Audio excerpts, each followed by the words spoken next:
Gotta feed the little squirrels so she can hear one freaking out right now.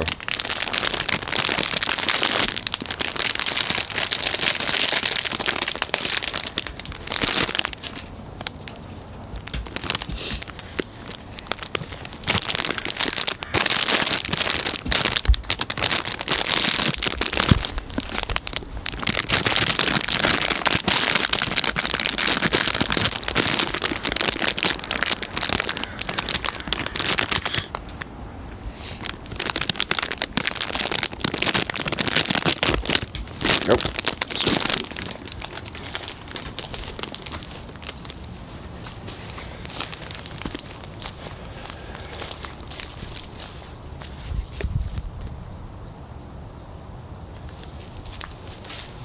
No, one of them's not there.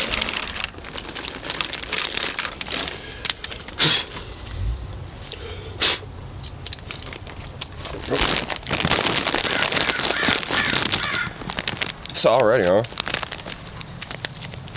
Alright, I hear you. I'm just getting started, bud.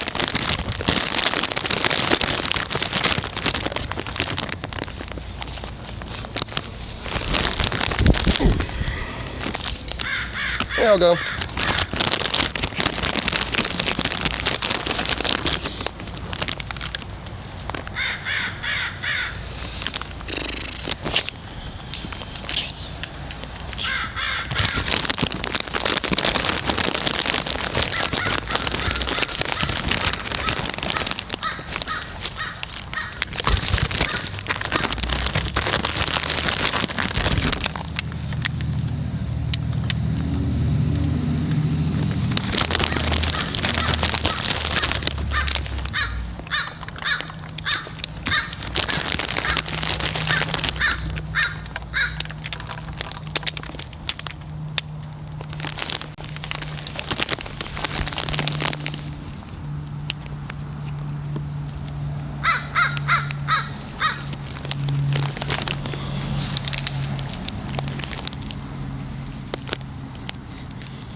Oops.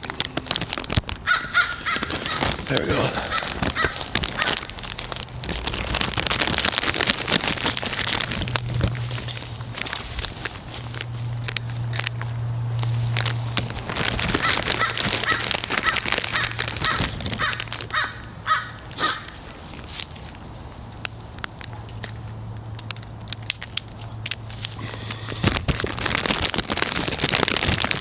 Oh, man.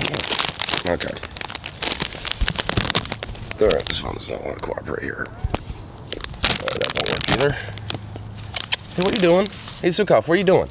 Hey, hey, hey, hey! Dude! What are you doing, Zooks? What are you doing? Hey! Oh my god! Oh, this... You goofy goober!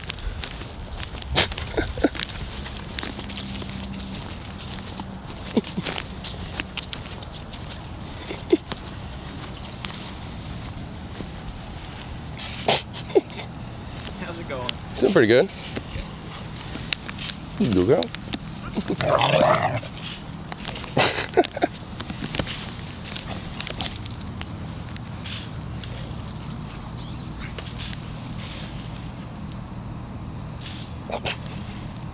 So it's you, goofball.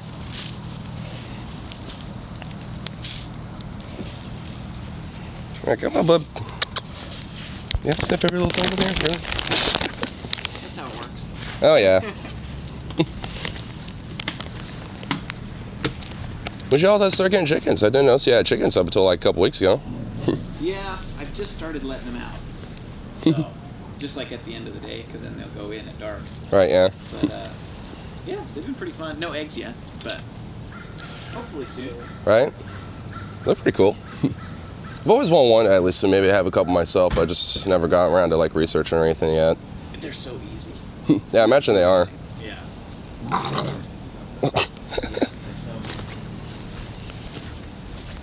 So you're pushing your limit.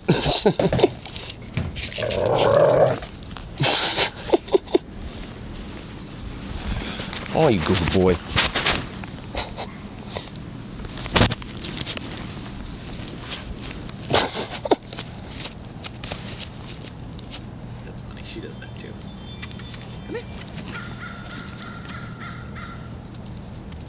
Be nice. Sit. Sit. Sit. Good boy. Hey. Yes, good boy. Don't let her bully you. Don't let her bully you. No. Yeah, it's pretty like easy going with that. Like other dogs will can easily like do that to him. No, he's a good dog. Oh yeah, super sweet.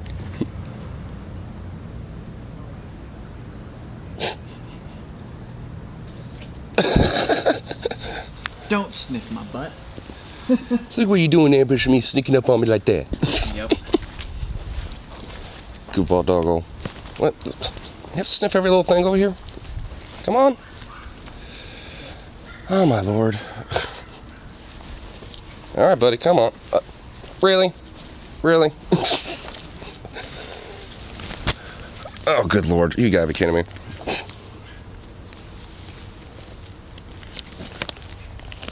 How'd you get it on the how'd you get on the twig, you goof? So weird, little Zooks. Come on, Zookoff. Come on, buddy. There you go. Alright, you too, man. Come on, Zooks. Come on.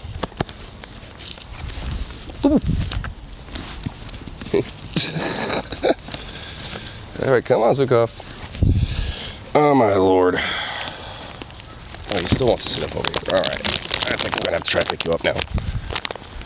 Alright, gonna have to try to pick you up. Let's go. Spoiling the neighbors and everything. Their chickens and all. Come on. Let's go. Come on. I'm gonna smack your little booty. Smack that little booty out. Come on. Something about that grass? Okay, I'm picking you up. As soon as I say that, you take your hops. Really? Oh my lord. There we go. Yeah. Wah. Wah, wah, wah, wah, wah.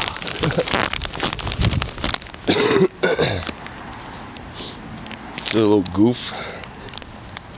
He's a goofy doggo. Nah, you want to be over here.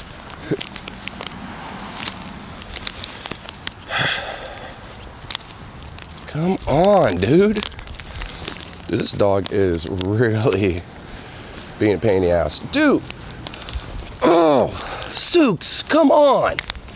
This way. Good lord.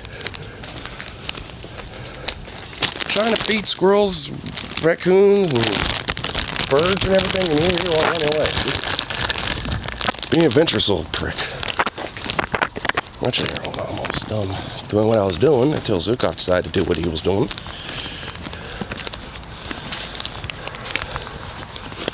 Yeah, right here. Yeah, I forgot to get this spot. No, okay, fuck it. There we go.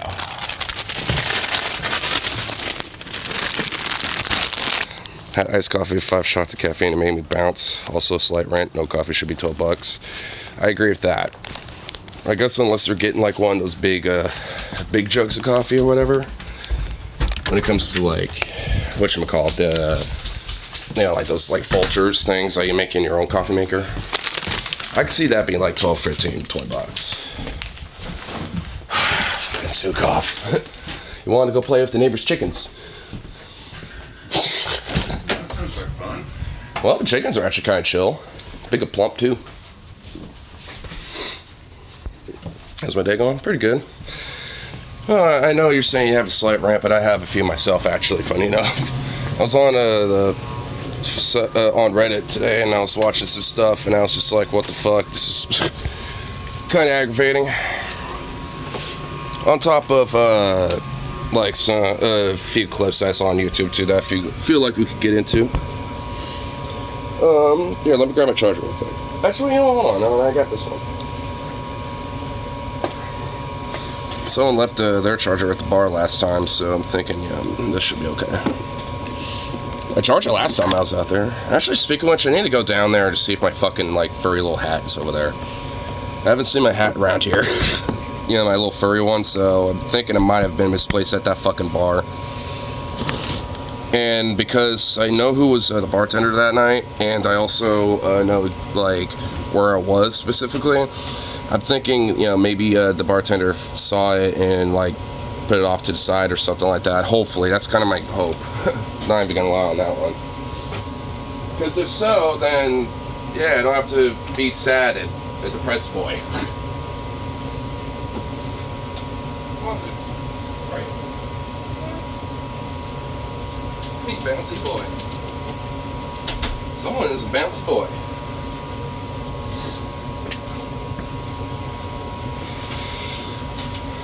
Looking for pods, which quote us at roughly half that price. We got a moving company cost moving. Damn. I'm gonna grab my coffee too. Should be over here.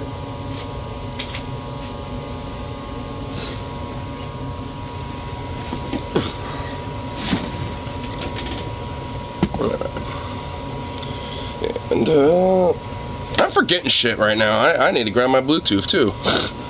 Son of a bitch. Every time I sit down, I realize I'm forgetting something else.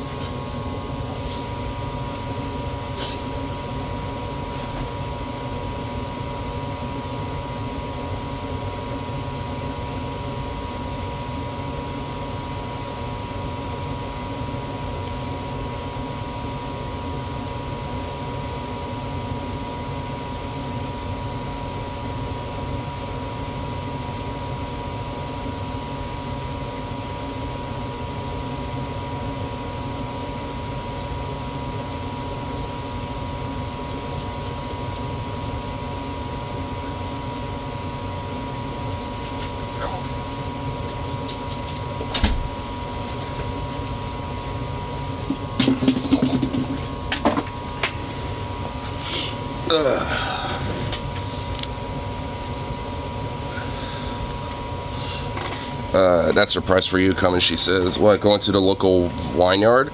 That's fine. Like, I'm a guy that has, you know, but I'm not like a big wino, but, you know, I'm down for some wine. She wants to, you know, like, go down to the wine vineyard. I mean, if anything, I could probably compare, you know, the local stuff that's up in Oregon, you know, in comparison to what's down there. Though, to be fair, we got a lot more up here, so I have a little bit more of a diverse palette of wine that I could try. You know, I'm imagining New Mexico is either going to be imported from other places, or it's that one vineyard. Which, hey, wine's wine, but, you know, it's like, I'm kind of curious how good it would actually be. I'm not a big wine snob either. If it tastes good, it tastes good. Like, that's kind of my motto when it comes to shit like that, so, whatevs.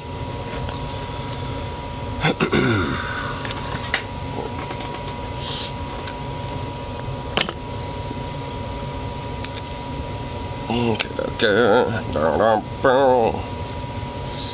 Let's turn something right. Nope, not yet. I've looked in the Vineyards page and they offer a small restaurant setting with some basic foods and a lot of beer. That's basically most brew pubs and places. Basically, that's really honestly the kind of forte. You get like a decent amount of, you know, different selections of food. Not a lot, but a decent amount. And then like the brew pub aspect of things is like what you really want. Is $15 for a growler a good price? Yeah, no, depends on what it is. Like, I've seen growlers go cheaper than that, but I've also seen them be a little bit more expensive than that. It just depends on what it is. I'd say, like, it's upper mid. Like, that's actually not too bad, but yeah, I could probably find something cheaper maybe. At least around here, I probably could. You know, but down there, that might be honestly, like, you know, on the cheaper end, so I don't know. I mean, that kind of varies depending on where you're at, too, to a certain extent. I never really gotten growlers anyway, so I that's not really my forte. They don't say what they have on tap exactly, that they just rotate weekly. Then they probably rotate it. Like, they probably have like 2 or 3 things that are constantly on tap, but most of the stuff is rotated. Which is pretty normal. Like, I mean, that's usually how a lot of bars are. They'll usually have like their 3-4 core like taps that are always there. And then they'll have like, you know, the other half of the taps that are gonna like cycle and, you know, and basically be different stuff. Unless it's like a full-on craft brew pub place, like like Elysian or some shit, or like Schilling. At least those are like local Pacific Northwest brew pubs. Like, they pretty much have like all their shit all on one tap, and it's just all there. Like, they have like a huge wall, fat fuck wall of taps, and it has like every little like ale, cider, IPA, beer, like, that they make. I think they have local craft brews. Yeah, and if they do, then, I'd be willing to try it out for sure. $5 for a pint. That actually is not bad at all. That's actually a pretty good price for a pint. Nice. Like, I actually think that's not a bad price. Actually, sometimes pints around here can go for like $8 or $9, so that's actually relatively cheap for a pint. And by the way, I'm saying $8 to $9 for more spendier, like, craft brew stuff, but if you want a pint of like some more common, ale or cider or a national brand, then, it's gonna be cheaper. But if you want like a really good, like, local, like, Portland made, cider or some shit like that that's on tap, it's gonna probably be about that. A flight of 6, whatever that is for $6.50. You don't know what that is? Well, I mean, I could explain it to you. A flight is basically little sample cups. Like, you get like essentially like a little 4-ounce glass, and a 6 is going to be 6 of those. And it's basically on this little wooden board thing, and you have little slots for your drink, so to go in there. And they're basically meant to be taste testing. So you get to choose which drinks you want to try, and you can take a little drink out of the tiny little sample cup, which is usually about 4 ounces, give or take. And it kind of gets you an idea if you're actually going to like something or not. It's really cheap, so you're not really spending much money, and plus you get a different variety of different drinks if you want to try something. And yeah, I might do that. I'm not a big beer guy. Yeah, honestly, that's what me and my friend did in Seattle last time. We before we went to go see Royal Blood, we went to this little local cider place called the Locust Cider Company, and they have like some really delicious fucking cider, dude. And we got a flight of 6. They had like a peach cider, a fucking like pear cobbler cider. They had like a fucking like blackberry Marionberry cider. Dude, they had all sorts of fucking shit that I just didn't even know was a thing, and it tasted so goddamn good. Like, I mean, it is delicious. Like, so, I mean, and all we did was, we had a flight of 6, and we just, basically split it. Like, I had 3, he had 3 of different types, different ones, and my god, it was awesome. So if you're not like a hardcore beer guy and you're not too sure what you're gonna like, get something like that, because if you're splitting it with a friend, then you and your friend can kind of like sample what you like, and you can kind of figure out what is your palate. But for me, it's just like, I'm pretty fond of, most ciders and ales anyway. Light ciders, dark ciders, light ales, dark ales, IPAs, so, like, I'm kind of like, partial to like whatever at this point. I'm not really a big schnob over it. I do think their wine prices are a bit much. $25 for a bottle of 2019 Point Noir. For a craft, probably not too bad. I mean, honestly, the older the wine is, the better. Like, a 2019, 2023, that's a 4-year age wine. Like, I honestly would buy it and just sit on it and like let it sit there for a while, because give it another year or two, I bet that's going to taste really good. Like, I mean, yeah, like, because honestly, when it comes to wines, you want to buy one that was bottled like older, like, bottled more longer in the past, more so than a recent one. I mean, that's just from my experience. Older wines tend to taste better, at least for me, in comparison to more fresh stuff.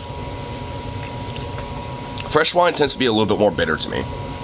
But, the older it is, like, it kind of ends up having a little bit that slightly stronger alcohol taste, but also slightly sweeter.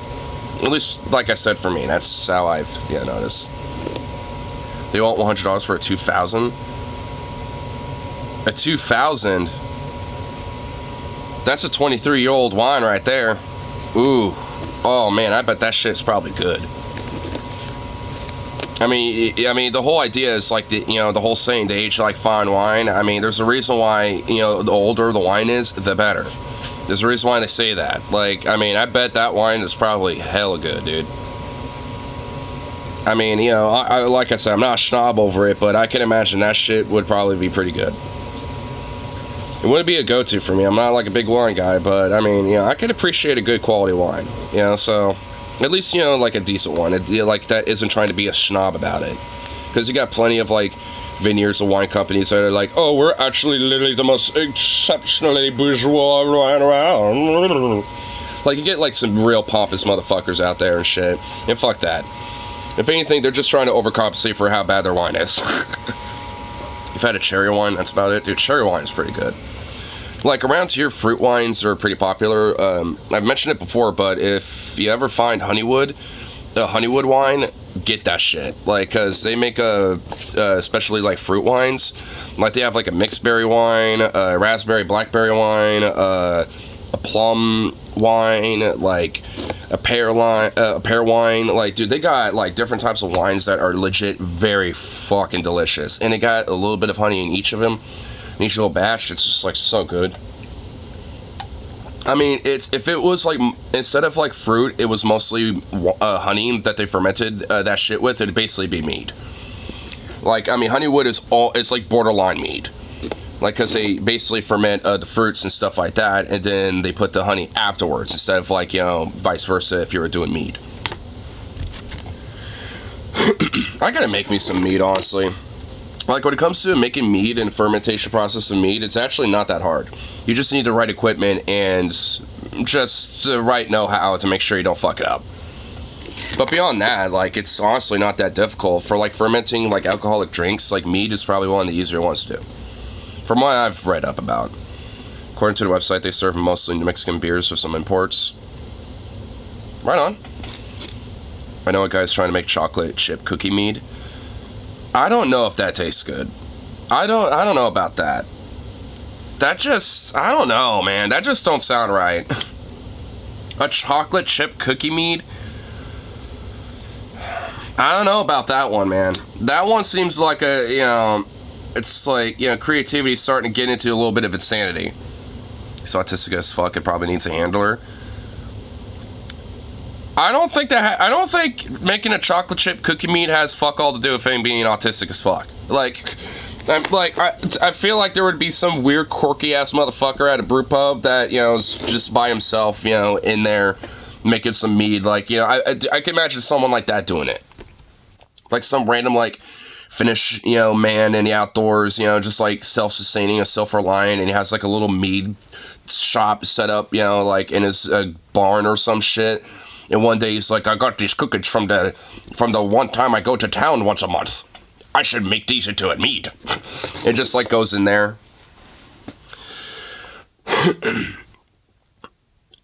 That dude has lost pets from negligence and posted on YouTube for views. What? You don't say that lightly. What? Don't show me that shit. What the fuck? Dude, anyone doing that type of shit, you know, for views, especially to animals, like, frankly, I can't say what I want to say. I'll just put it like that. But let's say it just evolves up to the face.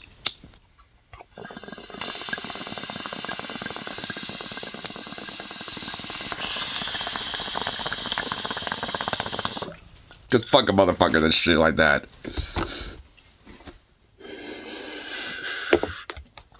Just live near him. I'm not saying that you associate with him or anything. I'm just saying, it sounds like a shitbag. Because that's a bad name. Nah, he just gives, like, pet owners and just, like, you know, just people in general a bad name. I kind of hate the idea that just because someone's autistic and they have shitty behavior, you know, that's, like, you know, an excuse to it. Because it really isn't. Like, I mean, because, like, obviously, we're autistic as fuck here.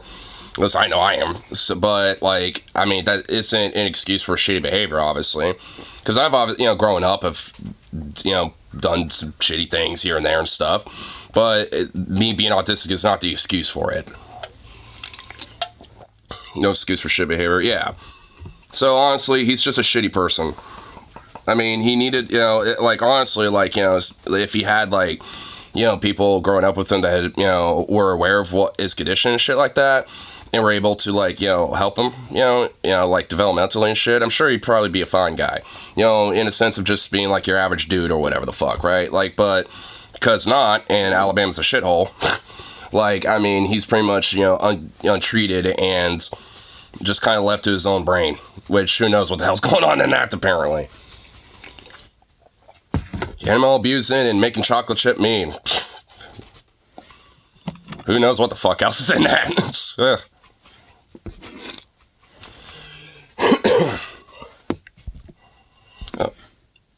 Sad stuff in midlife crisis mode. Wait, almost. Running off to Europe on crazy vacations. So he has a neglectful father who's in midlife crisis mode permanently and is just neglecting. Oh my god, I'm starting to see where this behavior is coming from. I'm starting to kind of paint an idea. Doesn't want to deal with a 35-year-old son. I mean, I guess I could see that. I mean, but it's one of those things where he needs to take responsibility. At least if he can't deal with it, you know, have, you know, something set up to where he can have people there for him. Like, I mean, it's his fucking kid, for fuck's sake. Yeah, I mean, it's one of those things where it's like, I can get it. Like, I mean, I'd probably be in a similar situation as, you know, as the dad here. You know, but it's, you know, it's just one of those things where it's just like, what the fuck? Enough of this sad topic. Yeah, well, the thing is, what I have to look at later is, you know, not exactly positive either. So, I mean, we're off to a really great start right now. Here, hold on, let me split screen this real quick. There we go. Man, we're just starting off great with, like, you know, some deep topics just right off the bat, practically. Here, so I want to look at this first. Fuck is going on in Wisconsin? I'm pretty sure this is the thing I was mentioning earlier the other day. Bought us some wine for Thanksgiving. I'm planning on getting shit-faced for my birthday. Nice. Now, I'm going to be at my brother's at Thanksgiving for a little bit. Well, I'm going to work for a few hours, you know, just to get some extra holiday pay. And then after that, you know, basically go to my brother's for Thanksgiving and shit like that. Don't really have anything planned outside the dinner, so we might, you know, like, watch a movie or some shit like that. I know he has, like, a pretty cool, like, TV setup and shit, so I'm kind of wondering if, like, maybe we could, like, set up, like, you know, like, some sort of, like, game setup or some shit. Or, like, even, like, a karaoke setup. Because my mom's wanted to see me do some karaoke and shit, and I was thinking, you know, fuck it. You know, if he has, like, a pretty cool setup on his TV and shit, and probably has YouTube on his TV, because I'm assuming he has a smart TV, then I could just pull that shit up on the TV screen and then just, you know, just, there you go. I wouldn't even need a mic at that point. The 28th of next month. The 28th of next month? So, December? Nice. Actually, I think that's when I'm going back home from Portland, from Texas. So, you're gonna, like, leave right when I leave from Texas. Damn. That's probably gonna be the closest we're ever gonna get to each other, at least for now, up until next year. Like, what the fuck? It's like, you'll be moving west the day I leave. Damn. But I'll be in Vegas for at least a good fat chunk of time. I was actually doing some research and looked on Google Maps of the airport, Harry Reid International. I did not know that's the name of the fucking airport, by the way. I was just like, what the fuck? Harry Reid, really? And, but I found out there's basically, like, the Mandalay Bay right next to the airport, and also, like, a bunch of other casinos that are pretty much right next to it. There was, like, one, like, the Fremont that I heard is really good, but is on basically the opposite side of the strip, which is, like, far fuck away from the airport. So it's like, I kind of want to go there, but it's just too far away. I literally only be there for, like, 2 hours or some shit. I mean, or maybe, honestly, at the maximum, like, 3. So I want to maximize it to at least maybe, like, 5 hours at least, or, like, 4.5 hours, give or take. So I think I might hit the Mandalay Bay, or if not that, then at least one of the other casinos that might be near the entrance of the airport and shit. You know, because, at least, you know, from what I was looking at, like, there's pretty much, like, casinos literally surrounding the airport. Like, there's a pretty famous one, the Mandalay Bay, and I was looking it up, and it said like closes at 9. Which I don't know if it's like specifically for like the resort or like the casino section or what. And if it's stick to the nickel quarter slots, stay away from MGM. And if it's still open, Caesar's Palace. Well, that's where my mom married my dad. Yeah. Well, I know at least, you know, for some of these you know, like some of these you know, like casinos and shit, like, from my understanding, they're all basically, from what TJ's told me, because TJ finally answered my question on Abandoned Hope yesterday. So, he was saying, you know, pretty much all the casinos are relatively the same. It's just about, like, what you're looking for or what your budget is. And if you're looking for, like, slot machines and stuff, I mean, literally any casino will do. If you're looking for, like, tables, you know, pretty much most of them will be, you know, fine, you know, from what he said. You know, it's just about, like, if, you know, you're staying there for, like, you know, at least, like, you know, 7-hour layover, you're probably gonna at least have 4 hours, give or take. That's what he was kind of murmuring, and it's like, yeah, just, you know, just find literally any casino, just go to that. I'm just like, all right.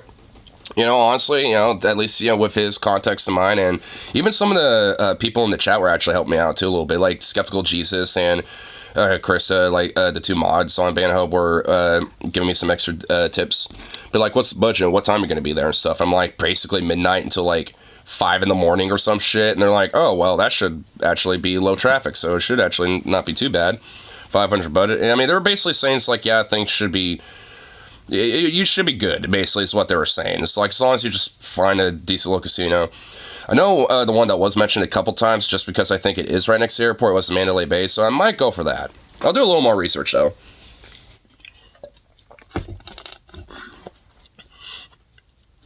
I prefer blackjack. I have the luck of the courier from New Vegas. I made $800 off the first time I played off $50 budget. Holy shit. See, yeah, that's why I want to try to save up as much as possible, specifically just for Vegas. Like, I want to try to see if I could get 500 set aside just for Vegas alone. Just so, you know, I can use, you know, because then because I really don't plan on using all that money for gambling. I plan on using more like 200 of it for gambling, and the other maybe for like some food and booze. You know, and then, like, have another 100 to 150 bucks as, like, you know, emergency, like, oh, I'm out of money, you know, fuck it. I guess I'll, like, walk back to the airport and, like, grab a, you know, something there or some shit, you know. Like, I want to at least, like, you know, have, like, you know, the 500 set for specific shit. And at least half of it's going to go for the gambling aspect of things, but the other half is just going to go to make sure I at least have some food and a way to get back to the airport and shit like that. You know, I mean, beyond that, you know, it's like, I mean, realistically, I probably don't really need 500 bucks, but I also plan on being there for a while. Like, I mean, I'm going to be there for a few hours, so I might as well make the most of it. So even if I lose a little bit, you know, I can still have some left over and go to a different machine or go to another table and maybe win a little bit. It's bigger than my new bedroom. Going to turn it into my man cave and hotbox room. Oh, hell yeah, dude. Oh, fuck yeah. Chong. And YouTube's being stupid. It won't full screen. Fuck you. Thanks, YouTube, for doing that. Alright. Please, Streamlabs, don't fuck up when I do this. Yay, it didn't. Okay.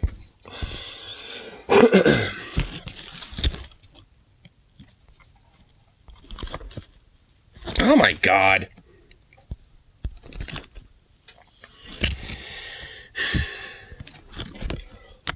My shit probably looks schizophrenic as fuck right now. Okay, there we go. There we go. Jesus Christ. Alright. Just having that ready for a little later. A little bit later. Oh, I guess I already had stuff right there.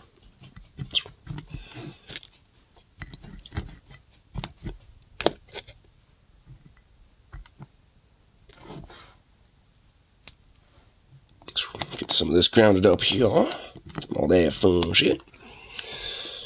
What are you doing over there, doggo? I'm also kind of surprised this dog, like, straight up does not really have any, like, care in the world about, like, other animals outside of dogs and humans. Like, his Steel's checking out the chickens that my neighbors across the street have. And Zuko could not give a fuck about them. the chickens were just like, oh shit, you know, and it kind of like scurried away from him a little bit. And Sukov just kind of sat there and was just like,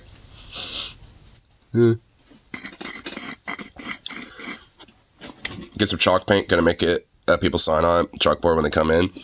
Oh dude, well, you know, I'm gonna have some hella cool shit, you know, on, you know, like built up, dude.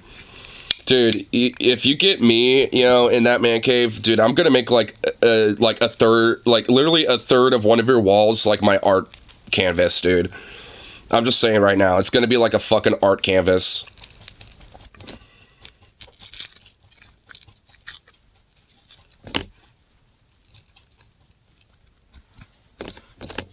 Especially if you have like a gigantic, you know, array of like chalk.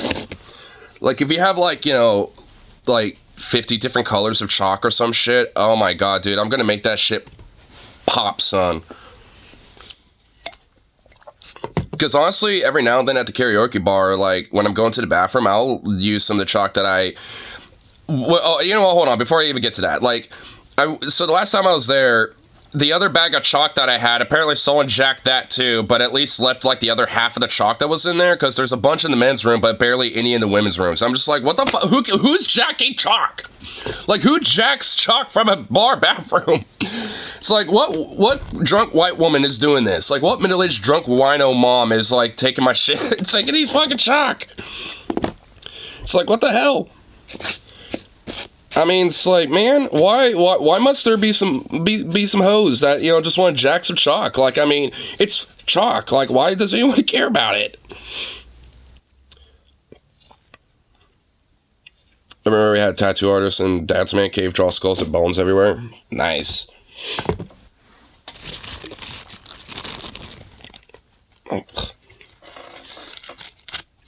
I actually know there's like an anarchist kind of version of like a skull and bones flag.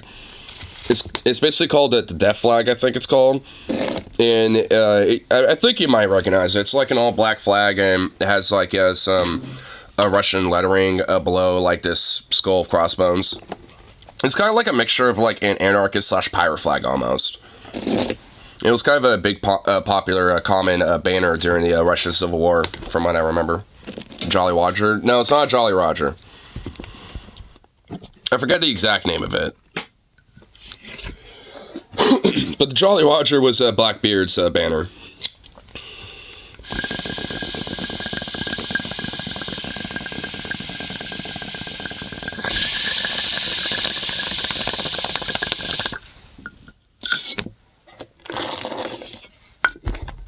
It wasn't even gonna look it up.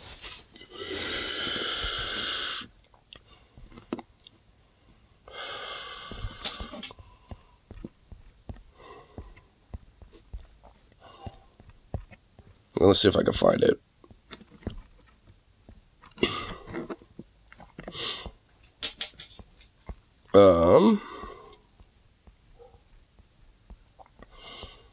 Okay, looking here didn't help. Here, maybe I could do it like this. As long as Streamlabs doesn't fuck up. Okay, it doesn't. Come on, Google. There we go.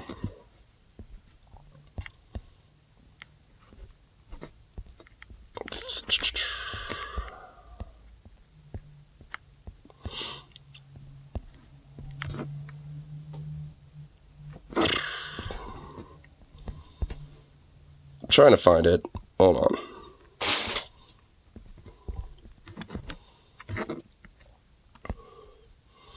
Flags of... I think this might be it. Here, let me see.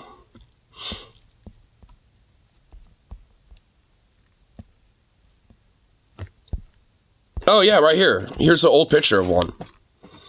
Yeah, so, okay, so they're kind of a part of, like, the collection of the flags of the Monaco's China. Or Monaco's China. So there's just a big black flag, and then they also have... This is the banner I was talking about. This is kind of a more of a like a vertical banner, but it's basically all black, and it has the skull, crossbones, and then the lettering, which is basically anti-fascist messaging. If I remember correctly, we could probably look at it. During the Ukraine war, independence, these are anarchist socialist slogans. Always with the against the oppressors, war on the palaces, peace in the colleges, emancipations of the workers is the affair of the workers themselves. Power generates parasites, long live anarchy, all power to the Soviets right now. So those are like different sayings. I think the original one is always with the oppressed against the oppressors. I think that's the original one.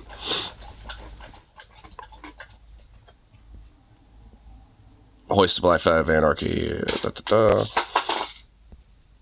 Trying to see if there's like a specific name for that flag. Other flags, yeah, here we go. So they're Macovinists. Oh yeah, here it is. So the motto is "Death to all who stand in the way of freedom for the working people." That's the specific saying that's on the flag. The black flag of anarchy from Russian Civil War. It is. It's a black anarchist flag. That's what it is. Yeah, so these are the Macovinists during the Civil War, mostly attributed to the Ukrainian independence, but, you know, also just kind of broadly with anarchism during the Civil War, too. I think another name, at least for some of these different groups, are also known as the Greens, because there was the whites, the reds, and then the Greens, and the Greens were kind of like against everybody. They didn't like the statism of the Reds, and they didn't like, obviously, the monarchy / like authoritarianistic nature of the whites. So they kind of, you know, they wanted a lot more of an anarchist establishment of their own states. So there was actually, for a little bit of time, like independent anarchist little commune states during the Russian Civil War, mostly in Ukraine. I think Greens got annihilated by everyone. They did. Honestly, I mean, as valiant as the Green movement was in the Civil War, like, literally everyone clapped them. Like, everyone clapped them cheeks. Like, I mean, honestly. I kind of feel like, you know, they probably would have done better trying to collaborate with the Soviets, but I guess because of Stalin, I mean, I guess that wouldn't matter anyway. So, I mean, they were fucked no matter what, honestly. Which is unfortunate, because, like, out of, like, you know, the whole Civil War, at least ideologically, I aligned with them way more than the Reds.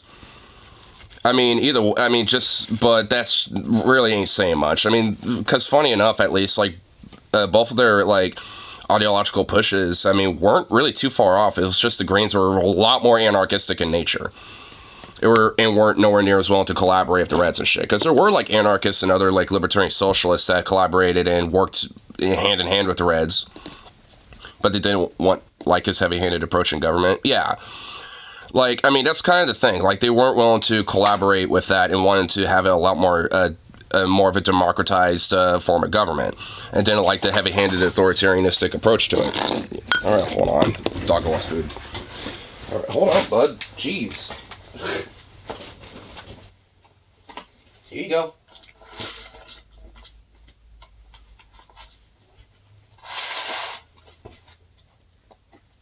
There you go.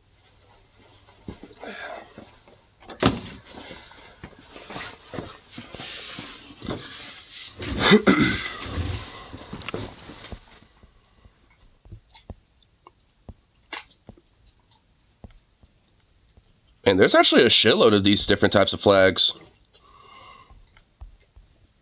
Here's one, which reads, "Death to oppressors of workers." This one reads, "Power breeds parasites, long live anarchy." The 2nd Insurgent Regiment of the RIU, which 2nd Consolidated Infantry Regiment of the Insurrectionary Army of Ukraine, Macovinists. And this is the one that most people probably associate this group with, is this one. That's all workers who stand in the way of freedom of working people. And this one is, which reads, I'm not even going to try to read that, but it basically means the Dnipro Division.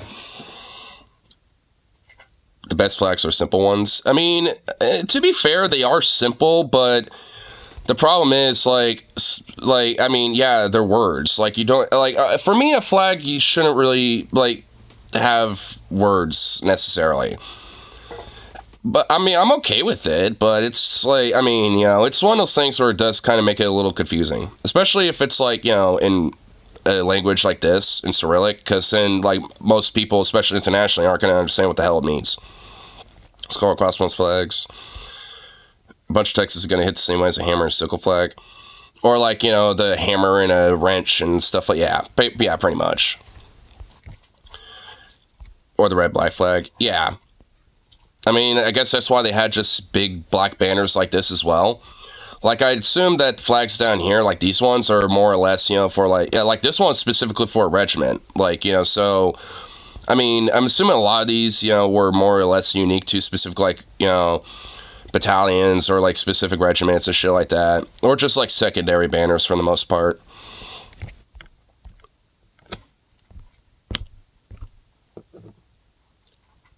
You guys celebrate Thanksgiving tomorrow? Yep. I'm gonna work a little bit from like noon to 5 or some shit, and then I'm gonna go to my brother's and have Thanksgiving dinner over there. And then probably like, you know, maybe watch a movie or play video or something like that. Not too exactly sure, you know, what the whole game plan is outside of having dinner with the folks.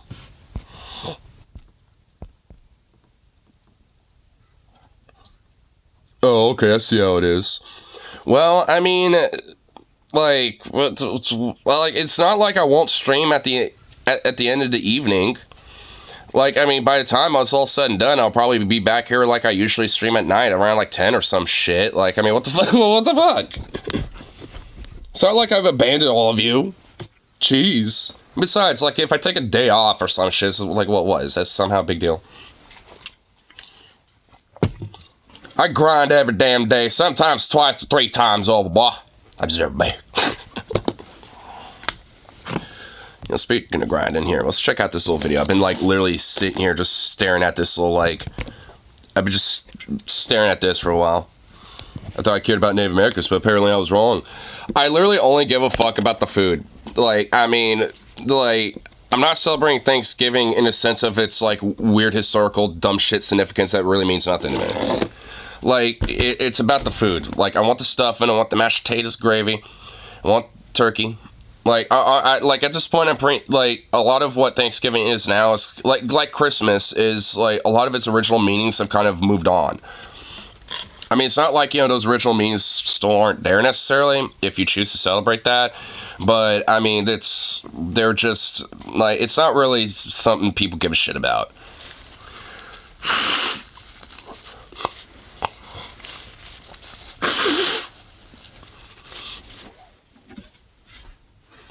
God damn it. All I heard was blah, blah, blah, colonizer, blah, blah, blah. Oh my god, of course. Yeah, my advocacy about, like, you know, respecting and, you know, expanding indigenous rights and, you know, at least when it comes to abiding by original American treaties and shit, like, you know, yeah, like, yeah, definitely don't care about that at all. I mean, honestly, like, I mean, you know, I was actually listening to the Leftist Mafia last week before we get into this video. Like, where, like, because they were talking about this whole thing where some people would be like, oh, you advocate land back for Palestinians, but what about land back for Native Americans, huh? And, like, yeah, some of the dudes they were actually saying, it's like, well, yeah, hey, guess what? Maybe we do advocate for that, and maybe in a rational way, too. Because, if you think about it, there is technically a way you could rationally and actually very pragmatically do something like this without having to really seriously impact people besides for the better potentially. And that is abiding by, you know, the original fucking treaties that were signed with the Native Americans. Like, I mean, that would honestly be, you know, at the very minimal, a start. Like, I mean, because there's been, like, multiple different treaties that the United States specifically has just literally never abided by for an iota of a fucking second. And, you know, it's like, and honestly, that would probably be, you know, at least a start to an idea like that is, you know, actually respect and abide by those fucking treaties. And also, like, you know, maybe have, like, some sort of a program to, you know, expand and invest money back into, you know, Native American people and shit. Like, that would actually be a good start. I mean, like, I don't really see that being a big deal to me. And I know who could pay for it, too. The fossil fuel industry. The fucking, you know, natural gas businesses and, you know, and a lot of these fucking oil companies and shit. Make them directly pay for it. They make billions of fucking bucks. The least they could do is, you know, have $1 million set aside every year.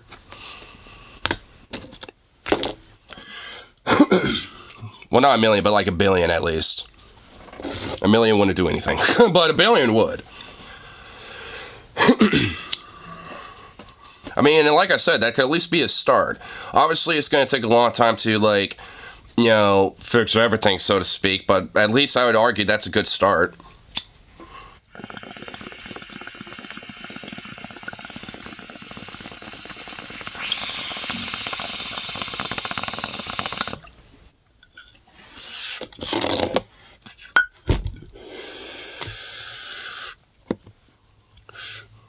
Also baked pumpkin pie. I don't recommend using a sweetener. To me, it almost has a soap aftertaste. Huh. As an apology for taking their land. Well, the thing is, there's a lot of... Well, I mean, dude, you know there are a lot of, like, native chicks that tend to be more, like, kind of gothic or, you know, kind of punk or metal in nature. Like, I mean, there's a lot of different, like, you know, indigenous, you know, folks around here in the PNW and shit, you know, and I've met plenty of them at metal shows, you know, I've gotten acquainted with a bunch of them at punk shows, metal shows, etc. And dude, like a lot of native chicks and shit, yeah, they tend to be, you know, kind of thicker in nature, really fucking awesome, really badass, and like deck themselves out in a lot of really cool alternative type of shit. Like, I mean, you know, like when it comes to like, you know, being a punk or being, you know, a little alternative or gothic or some shit like that, it's really cool.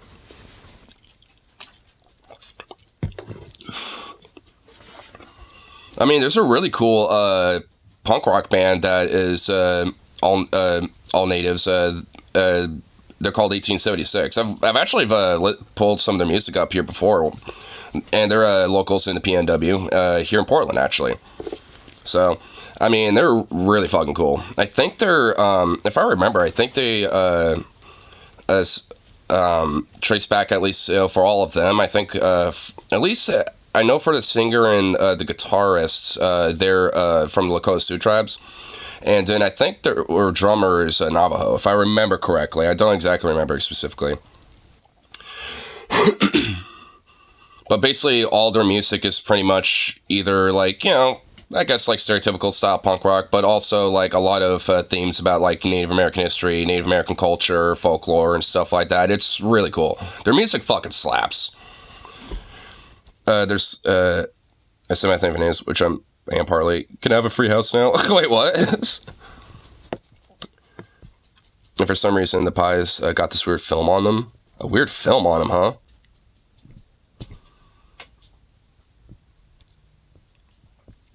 I may have a lot of boring-ass white people and a handful of chill black folk. There, I said it. Well, I mean, in the South, like, I mean, well, just in general, like, I mean, even up here, like, black people are just chill as fuck. I never met a black person, honestly, that was, like, a total dick, outside of, like, one kid that I grew up with in elementary and middle school and high school. Like, there was one kid that was, like, a, you know, fucking bully and a piece of shit, you know, for pretty much, like, you know, most of my school year growing up, but outside of him, like, they're all chill as fuck. And if anything, you know, laid back, you know, just want to basically kind of be chill, if anything, kind of be your buddy in a way. You know, like, I've never had any problems. I've had a lot of times when I'm, like, you know, hanging out at the, you know, store or bar or whatever the fuck. I mean, usually some of the first people I end up, you know, talking to outside of, like, the regulars at my work or the bar or some shit would usually be those type of people. Like, hey, what's up, man? What's, like, you know, popping here tonight? And this and that, blah, blah, blah, blah. Actually, there's a dude that comes in a bar for karaoke every now and then, who, like, I actually made a really great first impression with, because he was like, it's like, this is the first time I've been to this bar, man. This place is fucking lit. I need to come back down here because we're all from, like, North Portland shit, but we were just trying to find a new spot tonight, and this place fucking slapped, bro.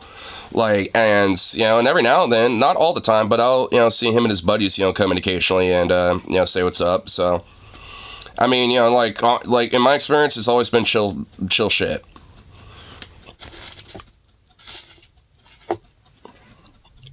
At my school, we're always cool. Yeah, same thing for pretty much outside of that one kid like I was talking about, same for me.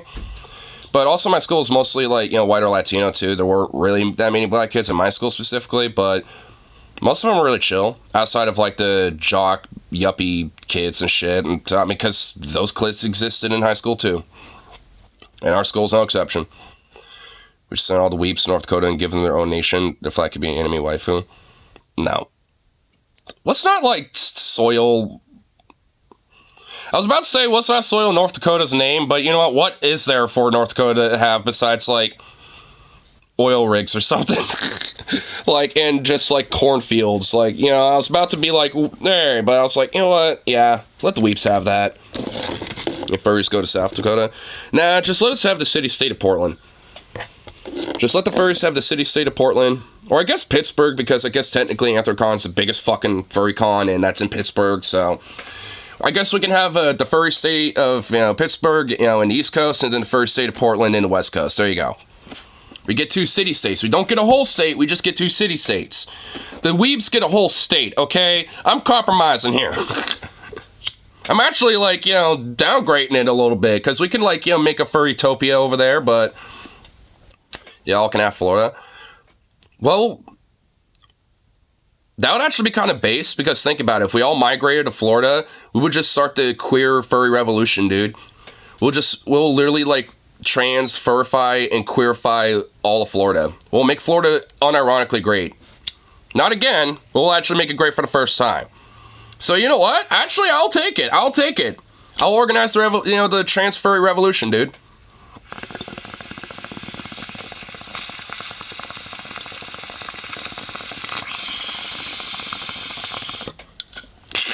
Yeah, we established the first openly gay trans furry governor. Right after a fascist. Dude, that'd be honestly fucking hilarious. I mean, let's just take the furry shit out of it. If there was, like, an openly trans, like, Florida governor literally right after DeSantis, that would be fucking peak for me, dude. That would just be gold. Oh my god, that would be awesome. Man, I know that ain't gonna happen, but holy fuck, you don't realize how much I really want that to happen. Oh man, I'm just thinking about it. Imagine the outrage. Oh, imagine DeSantis just being butthurt. Would he do a Trump thing, being like, I don't acknowledge this election, this is bullshit? Do you think he'll do something like that? Or would he, like, be a stereotypical, I'm a civil politician, I will consume, like, what do you think he would do in that? Like, I mean... oh my god, dude, I want it to happen so bad. Oh, let it be. Oh my god. I can imagine conservative tears. I want it. I just want it so bad. And I know I can't have it. I just thought of a fucking amazing dream, and we can't have it. It makes me sad. I'm honestly actually sad that we can't have this. I want this. I really want this. He totally pulled Trump. I feel like he would. He'd be like, this is what happens when the left, trans agenda, has so much control. They try to, co-opt power by being governors. Oh my god, dude, he's gonna do some shit like that. And honestly, it's gonna flop immensely because no one would support him outside of, like, a couple weirdos.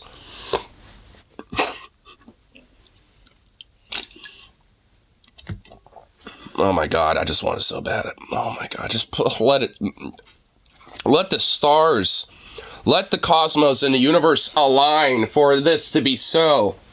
I might unironically start believing in a god if it happened. So, like, I mean, I'm speaking to the universe itself. Make it so. If so, I might believe there's a fucking, entity out there. And it's like, all right, maybe there is a god of some sort. Not a Christian one, but at least there might be one. But until that happens, I mean, yeah, obviously I'm not going to be convinced. Probably try to call up National Guard to start transfer of power. I don't know if he'd go that far, but oh my god, I'm just imagining how insane it would be. Actually, this is kind of a good little, tangent into this video here. Because this is also, like, absurd, stupid insanity, in a way. And I'm sure we're going to have a little fun with this one. Just a little bit. Because we've been staring in the void for such a long time, we might as well play it already. As your lawyer, I'm advising you to keep doing this shit. Nothing polarizes people against the far right quite as much as seeing Nazis marching down Main Street. Yeah, this is what I was talking about the other day. I didn't show anything of it, but yeah, like, this was going on. And right outside of a Starbucks, man, Look, I mean, I know technically, because of laws and civility and blah, blah, blah. I know, I get it, but you don't know how bad I would just wish that, like, the public that are just hanging out around here would just unconditionally start smacking the shit out of them. Like this person right here with the bike, I just wish they just pick it up and just start swinging. You know what I mean? Like, I mean, I'm just like, I mean, when you're waving shit like this around, you forfeit the right for safety in public, as far as I'm concerned. I get we have laws and standards and blah, blah, blah, but, personal opinion. Not advocating anything, just an opinion. YouTube. Link. Madison, Wisconsin. Wisconsin. Could someone just, like, literally take, like, a gigantic diuretical shit in a bucket and just, like, throw it on them? I mean, I'm not one to, go nasty, but you know what? I'm willing to throw the nasty on these guys. I'm just thinking about that fight with the shit from the last night that we're looking that fucking Moist Critical was reacting to. It's like, I'll never be so mad that I will literally fight someone who shat themselves mad. Like, and you know what? It's like, I mean, this is a rare exception where I'm like, I never will be mad, to fight someone covered in shit, but I'll dunk it on them. Has been racking up some serious, like, social democrat dubs lately. I was going to make you watch that. Well, go check out my thing from last night. Streamlabs was stupid, so by the time I came back, pretty much, like, it was kind of a dead air thing, but whatever. I mean, it's there, though. It's a pretty funny contrast. But listen to me, Wisconsinite man of Wisconsin, all right? Choose your path. Will you have sensible governance led by a Democratic majority in your state house and Senate, or will you have the LARPy Nazis in the gay uniforms, I mean, the thing is, these guys are kind of a small minority, and isn't Wisconsin already kind of like Democrat ran a little bit? Like, the thing is, they're already doing this, no matter what. Like, it's, I mean, that's not really the point I would argue here, Voosh. Like, I would argue that, like, it doesn't really matter who's in power or not when it comes to these people. You should, like, vehemently fight against them. Including in public, as far as I'm concerned. Like, if they're marching around shit, like, there should be people getting in their fucking faces, yelling at them, telling them they're a bunch of faggots and shit, and a bunch of scum, and should, fuck off into the sewers to where they once came, having, like, literal, like, honestly, have sewer water dumped on them, too. It's like, here, have some sewer water so you can, find your way back home, bitch. It's like, I mean, here's some scent for you to make sure you can trace your way back. Like, fuck these scum. Let me see if I can get better video of this. I thought this video would be... They're the equivalent of multicellular, like, literal multicellular sewage water bacteria. Like, they're basically multicellular bacteria that are, like, microorganisms now that basically just, like, somehow, like, evolved to leave the sewer waters from whence they were, evolved from. Here we go. CBS Chicago. How do you get sewer water? Those manholes? Like, you see on side the street shit? Open one of those up, go down it, get a bucket, get some sewer water, come back up. And there you go. I'm sure there's probably technically trespassing things and this and that and shit. I mean, you could go near a sewer drain and shit or something. Or find like one of those like sewer ditches and shit. I mean, there's ways where you could figure it out. I'd go. Go to a porta potty even, I don't know. The red is very ugly. Yeah, I agree. This feels very, very LARPy to me. Because it is. Having everyone wear a uniform is one thing, but like the brown shirts didn't all literally just dress up in the colors of the flag they represented, Yeah, they literally wore like, if anything, almost kind of like a police style uniform. Like, if you're gonna have a uniform, at least make it look like one instead of just wearing stupid fucking red t-shirts and pants. Like, I mean, if you're gonna have a uniform, actually make it look like one. Like, this isn't much of a uniform outside of just a bunch of dorks in red shirts. Like, they literally look like Star Trek red shirts. And you know what they say about the red shirts. Everyone, we need to wear red and black because that's the flag color. Except they don't even have red in their Nazi swastika flags. It's just a swastika. So why are you wearing red? Just wear all black. Red looks stupid. New at 10. Wisconsin's governor is calling a march by neo-Nazis through downtown Madison truly revolting. Nearly 24 members of the group walked along... They get laid first? No, they're the ones who die first. State Street towards the Wisconsin State... Red shirts are the horny ones, right? No, that's Captain Kirk. Captain Kirk is the horny one. Red shirts are the, like the tactical officers, and they're usually the ones who go down on away teams and die first. They're cannon fodder. Before ending up at James Madison Park. Can someone just push them in the ocean? Or the lake? The ocean, Jesus Christ. Can someone push them in the fucking, like the fucking lake here? Can someone just push them all in the Great Lakes with, you know, very heavy bricks on them? Police monitored the march, saying a Facebook post, they don't, quote, support hateful rhetoric, but that the department has an obligation to protect. Oh my God, yes. Oh, dude. You know, honestly, I noticed that not all the time that these fucking Nazis will do this in states where it is literally legal to run protesters and marchers over. Like, you know, I noticed they don't do that often in states like that. I wonder why. Because if they did that shit, they probably don't want some, you know, person who hates them that much to run them over, where they could technically, legally get away with it. First Amendment rights. The Midwest chapter of the Anti-Defamation League urged communities to do... By the way, I just want to say, I know a lot of people have, like, a snap reaction to stuff like this, but I think it's great to allow them to march around, and I'm not joking. We're not at a historical moment where people like this actually pose much of a direct threat. We're not in the brown shirt era at the moment, meaning that doing shit like this basically just makes them look really bad and reminds people that this is, like, a real thing they have to be worried about. I mean, look, I actually don't really necessarily disagree with what he's actually saying, by the way. But, and I'm not going to necessarily go hyperbolic and say we're in the brown shirt era, but, you know what I mean? You know, like with the Sturmabreiters, or the Sturmakturen, or whatever the fuck they were specifically called, the SA, before they became the SS.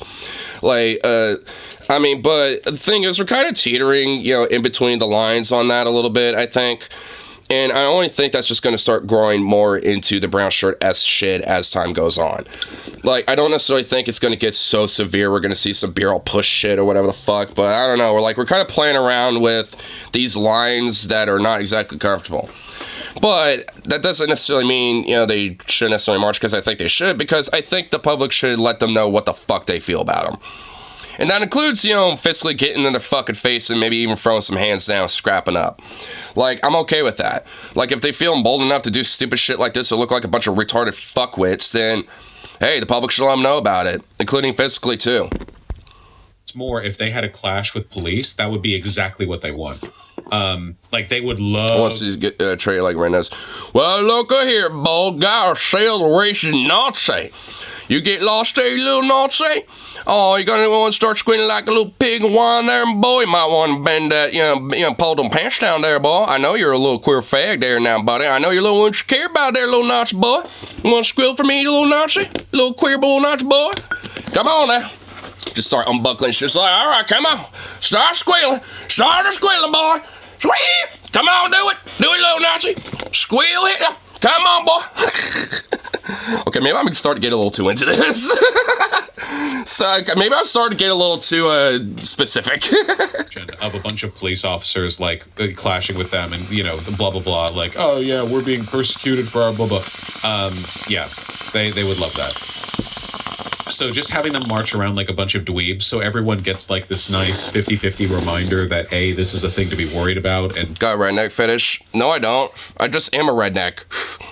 And not just your typical redneck. I'm an OG redneck when it comes to like the, you know, miners and laborers that wore, you know, red bandanas and shit during strikes and skirmishes of police and Pinkertons and shit. So I'm about as legit OG redneck as I come if you really want to, you know, bring it down to the brass tacks there, bud. Like, their safety isn't being threatened right now. Yeah. I don't know. How many are informants? Statistically speaking, about half of them. I mean, realistically, there are at least probably 2 or 3 informants in that group. I mean, he's not wrong. I mean, when it comes to these Nazi groups, there are going to legit be informants, you know, for the police or the FBI. Like, I mean, you know, like, I'm, like, because, I mean, a lot of it is to just kind of keep tabs on them.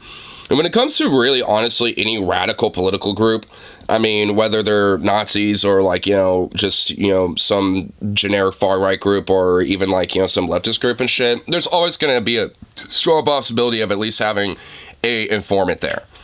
You know, mostly at the very minimal to keep tabs, but also to potentially see if, you know, things might get violent. First Amendment rights. Which, I mean, all in all, like, when it comes to Nazis, I don't really give that much of a fuck. But when it comes to, like, you know, leftist groups and shit, yeah, I mean, it's one of those things where things mostly certainly need to be, you know, considered heavily. But when it comes to this type of shit here, like, when it comes to Nazis and, you know, small group of lefties, you know, hanging out, you know, like, you know, you and the boys or some shit happen to walk up and see this shit, I got no problem with those motherfuckers scrapping up a few of these dudes. In Washington, where an entire group was informants for various government groups. There was. Yeah, like, that. I know what you're talking about, because, like, it actually ended up being some skirmish and a fight broke out between a few of them, and one of them had their face revealed, and that guy was a dude I think started a Rose City Nationalist or some shit, and he himself was, at least in some part, also a fucking informant too. It's like, Jesus Christ, like, I mean, a lot of these right-wing freaks are legit unironic fucking informants, dude. It's so weird. The Midwest chapter of the Anti-Defamation League urged communities to do more to stop Nazis were also mocked in the 20s. Yeah, okay, I'm not saying don't take Nazis seriously. I think anyone who's watched this channel for any length of time would know that I'm not saying don't take them seriously. What I'm saying is that I know that we often celebrate the aesthetic of, like, Antifa battling Nazis on the streets, but I don't know, man. I've been doing this for 5 years, and after pretty... Yeah, behind a screen. See, okay, look, after that little, like, weird, like, back and forth between, like, you know, the guys on DFF and shit, like, when he makes statements like that, I just get rubbed the wrong way now. It's like, yeah, like, you know, I've been doing it for slightly longer than you and was in the streets. I've gotten arrested before. I've actually, like, fought these motherfuckers a few times before. Like, I don't talk the talk, I walk the fucking walk, bro. Like, I mean, come on, you know, it's like, really? I mean, it's like, whatever. Like, looking into both contemporary and historical examples of this happening, I think it almost always benefits them to do the fighting, because it gives them the attention that they want, it projects their image, it gives them the opportunity to make public speeches addressing such and such. And we're in a situation right now where a lot of people are not exactly, like, okay. Like, dude, these guys are literally flying fucking swastika flags around. I don't think anyone's gonna give a fuck. You know, you might get some libs who are like, oh, well, you can't be that violent. Yeah, you're gonna get some whiny little liberal centrist bitches and conservatives, you know, being like, look at the... But that happens literally no matter the fuck what, okay? Like, I don't really think it matters that much. Like, I mean, I think we're in an era of politics where optics don't really mean fuck all at this point. Or at least, you know, not nowhere near as much as they used to. Like, honestly, like, I don't think people really care that much about optics. They care about results. Like, I mean, I think we're just in that era of politics where, like, the ideas of what it should be have kind of shifted. You know, so this idea of, like, you know, scrapping up with them or some shit I don't really think is, like, gonna be a bad thing optically or some shit. I don't really think people give that much of a shit. Usually, like... Because this shit has happened in 2020, and, you know, hey, we're still here, right? Mocking them works when they're in a position where mockery is the only consequence of what they do. If they start getting strong enough that mockery is no longer sufficient in and of itself, mockery is no longer the appropriate response. In this instance, though, like, battling them on the street gives them exactly what they want. Just mocking them is great, you know? Look, well, you egg them on. I mean, that's why I say get in their face and fucking, you know, shit on them and mock them and, you know, and all that shit, because eventually they're going to start throwing punches. Nazis know this is bad. I mean, they're fucking violent thugs. So, I mean, that's all they are. Like, I mean, the only reason why they're doing this is because no one's approaching them. Like, I mean, you know, the only reason why they're just wandering around is because they're hoping that, you know, yeah, people egg it on, because then they can fight them and beat the shit out of people and think they're a bunch of, like, lefty commie Jew lovers or whatever the fuck they think, and think they had a victory. Like, they don't really see this as a dub just because they marched around. It's like, yeah, we threw around swastika flags, even though we wanted to beat the shit out of people. It didn't feel as successful as I wanted to be. Hi, Hitler. Like, I mean, it's like, I'm like, they want that shit. So it's like, I don't really give a fuck too much about, like, in a sense of, like, egging on them throwing the first punch, because if that's the case, then a lot of people are going to come swinging in on them. And plus, it makes them look bad either way, because if they're the ones throwing the first fucking punches, then they, you know, validates the fact that they're a bunch of violent fucking thugs. because Nazis online will instantly call people like this feds the moment shit like this drops. Like, every far-right person online is racing to their keyboards right now, or yesterday, I guess, to say, oh, these guys are feds, fed, not real, not us, feds, nice meme, you know. They literally do this every time Nazis show their face. Like, I mean, they did this when they did peaceful rallies in Florida and shit, like outside of Disney stuff. They literally called them feds and no one fought them or anything. There was no fights or no violence there. Like, every time this happens, they always say they're feds. It does not matter. It literally doesn't matter. Like, they always call them feds no matter the fuck what. Every time they, go out in public and, do these presentations, whether peacefully or violent, they always call them feds. It just always happens, no matter what. It doesn't matter. I mean, I don't really think there's a strong distinction. Am I getting no message through? I guess not. I want to see race a tree. Well, yeah, there was that one, but yeah, what the hell? It says fed bright red letters. Yeah, because I'm totally on the government payroll. Every single time. So I think we should take that into account and acknowledge that if they're embarrassed of this, it's like Charlottesville, right? Like, Charlottesville made them look really, really bad. And a lot of that was just because they, actually showed up. I love it when they show up. I think it's great. I think it's fantastic when they show up, because it usually makes them look really bad. Why do they have a pirate Nazi flag? I will acknowledge, in addition to every other criticism that I am making, that their flag is really ugly. It's literally just a swastika. At what point does actually fighting them become effective? Like, how much power would we need? Well, I mean, even the original Nazi flag was ugly as fuck. A big red, template with a white circle and swastika. Gay. So fucking lame. Like, aesthetically, even the original Nazi flag is cringe and stupid and gay as fuck, honestly. And this is literally the same thing, but instead of a red template, it's just a black template, and there's not even a circle. It's just a swastika itself. That's literally it. It's even worse.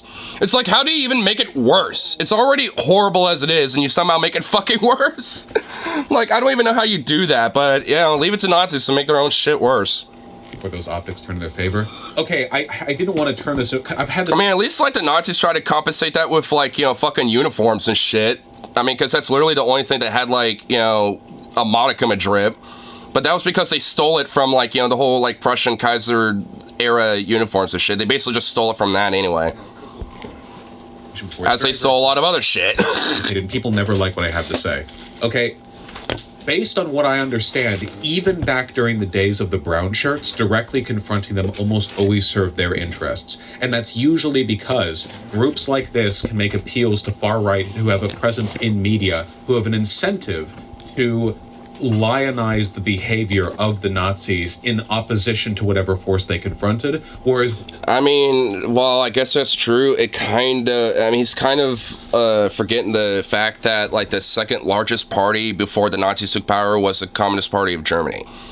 And Ernst Stallman and a lot of the workers' movement in Germany at the time was, basically the biggest competitor to the Nazi party at that time.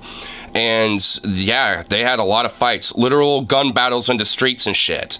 It was one of those things where, there were a lot of those type of things where there was, conflicts and clashes between the two groups and shit. And, a lot of the SA, with their groups were lionized, but so were the left at that time. It's kind of a two-way street with that one. Let this go out. Mom wants you to call her so she could figure out scheduling tomorrow and all that stuff. Okay. I was actually going to, a little bit later today, visit her anyway, so I'll just let her know about that. Okay. Are you the same thing? We don't usually have... Yeah, I was thinking about just noon to 5, and because I'm assuming dinner will be around 6 or 7 anyway, right? Because I was thinking, you and Mom probably be down there, and then you could probably around 4:30 come back and pick me up, so I could just freshen up really quick and maybe grab my pooch, and all you have to do is just wait at most 5 minutes and just go right back up there or some shit. Okay. So I just need a note. She was trying to find a ride, and she wants me to go over there 9:30 in the morning or something and pick her up, try to get her in the truck. Well... Which, I can't get her in the truck. Well, I mean, she'll at least. Well, fucking I don't hell. think anyone can get her in. I have no idea. We'll figure that part will be figured out. But yeah.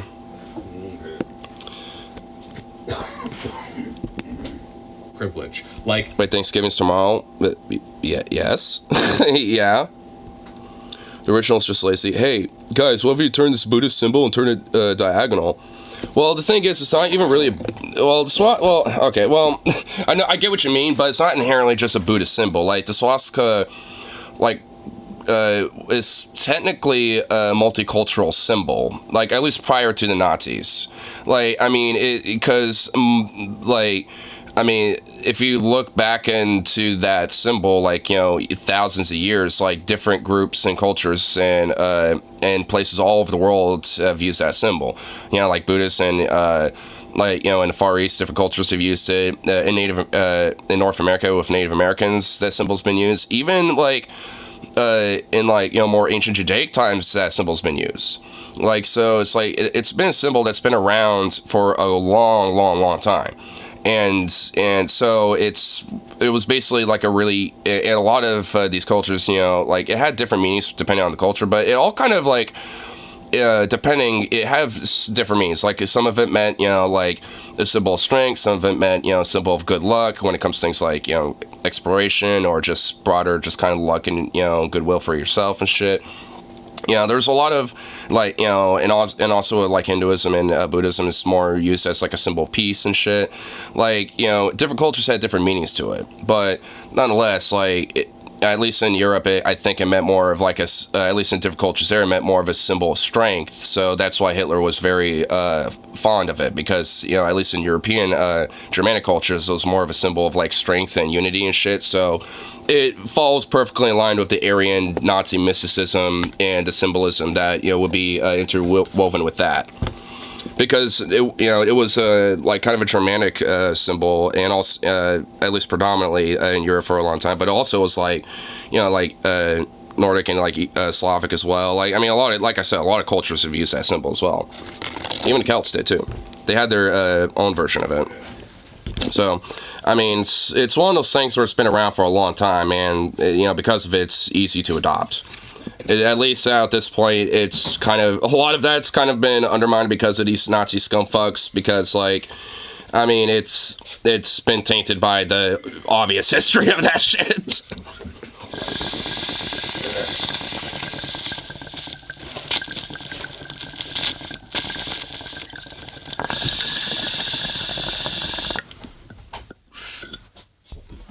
our right media will defend, like Charlottesville. Trump defended Charlottesville, but Democrats rarely go out there and start like hardcore propaganda posting over the victories of Antifa or whatever. I don't know, did punching Richard Spencer work that well for me? It didn't do anything.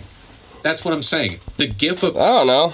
I mean, it did something for me. Richard Spencer being punched is satisfying for you. And that's good. It should be satisfying.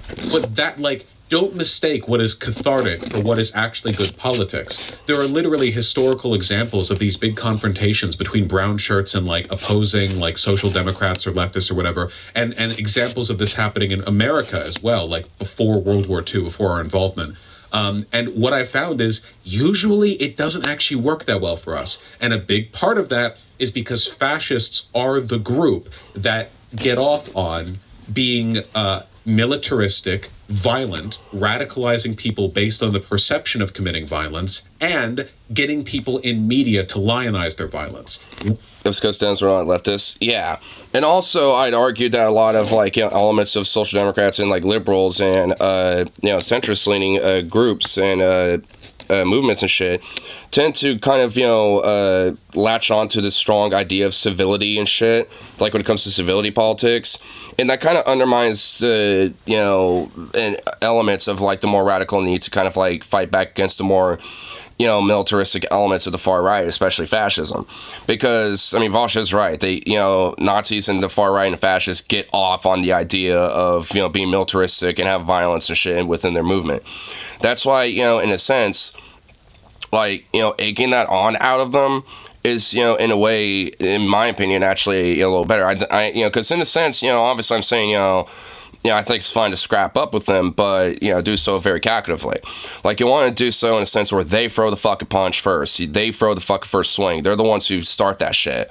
Going up and, getting in their face and mocking them and shit like that, you're just mocking them. You're just fucking on them. Maybe albeit slightly aggressively, but, hey, you haven't thrown a punch on them yet. But as soon as they do, that's when all hands are off. All bets off type of shit. And, and at that point, crack a skull or two. I don't know. I don't care. Don't. That's their thing. We don't do that. Our allies in media aren't as aligned towards those interests, which usually means the most that we get out of conflicts like that is the average person looks at it as two groups of extremists fighting one another. They see Nazis and they see Antifa and they think, oh, wow, look at those far right and left lunatics duke it out. In my opinion, I think the best possible outcome when shit like this happens is just for everyone to look at them and think, wow, they're still around. They look ridiculous. That's bad.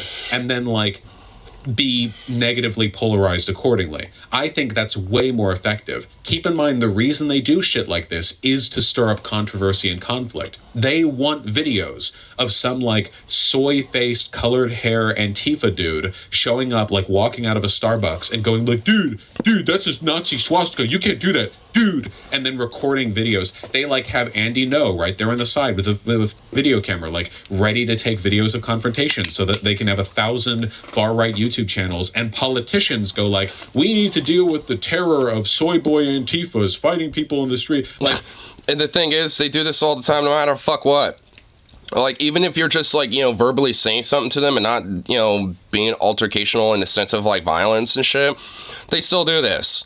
It's basically a situation when it comes to the far right, including the politicians, involved with them. It's one of those things where it really just, honestly, they do this regardless. It's kind of the issue for me a little bit.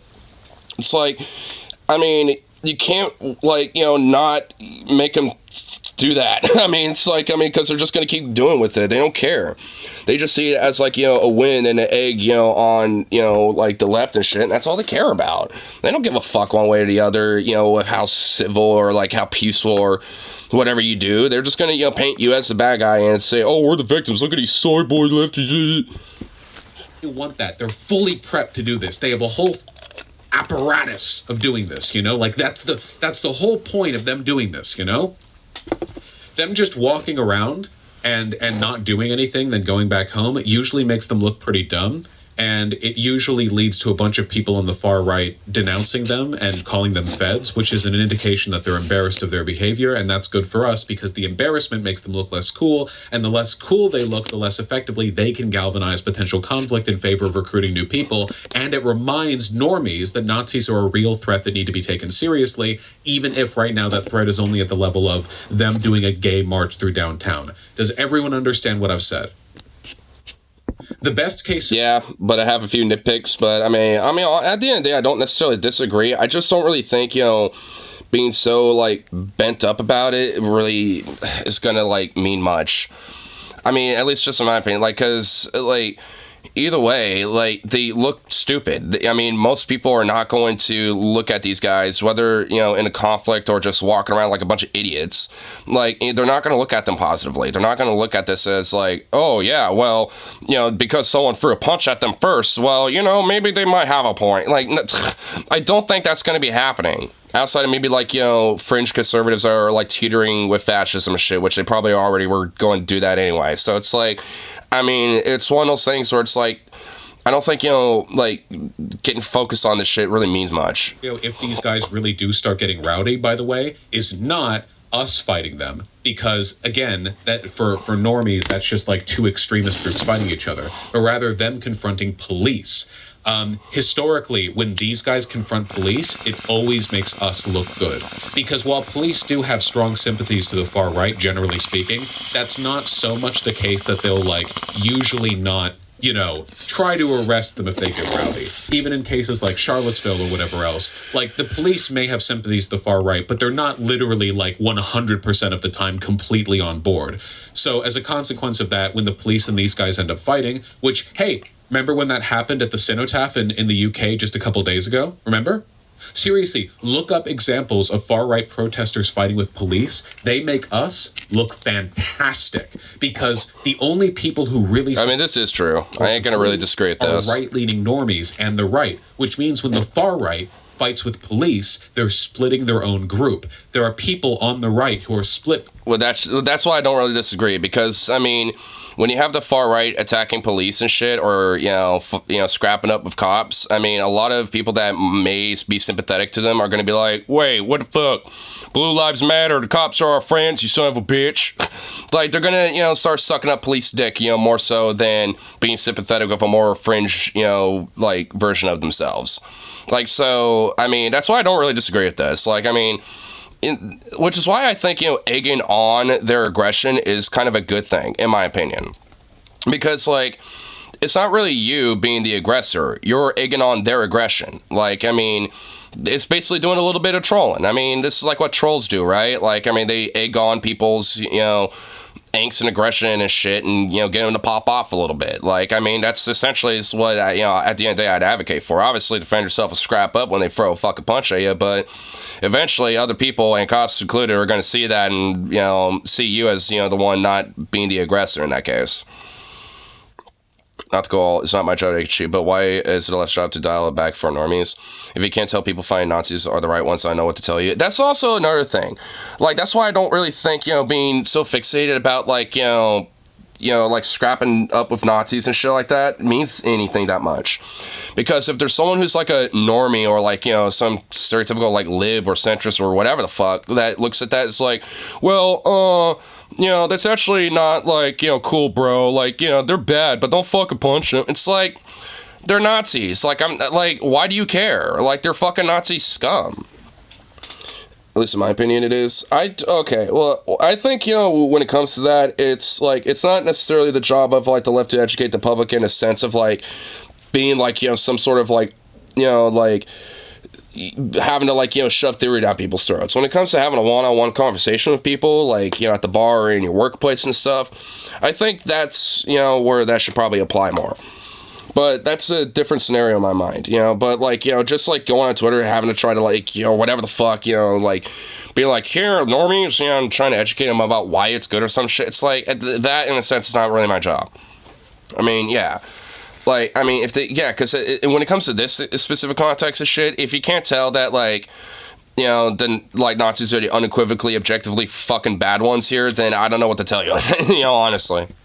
Supporting Nazis and supporting the police, and that dissonance, that fracture, that split causes them to fight with each other while we look great. I mean, honestly, if anything, you want to try to like, like when it comes to like the whole public, thing, it's more, like, I guess where Russia might be a little right is the sense of like, making your opposition look as bad as possible, which, egging on, the violence from the far right and these Nazi fucks and shit to the point where they scrap up with police and other people, and they're the ones who do it first, then that makes them even way more unequivocally bad than if you just ran up to them and start hitting them with a bat, right? So, I mean, obviously there's going to be, like, and I guess when they're, in a sense of optically, that is probably where, matters in a sense, like, because, obviously if they're the ones fighting people first, I mean, those normie types are going to be far more immediately like, well, yeah, fuck those people.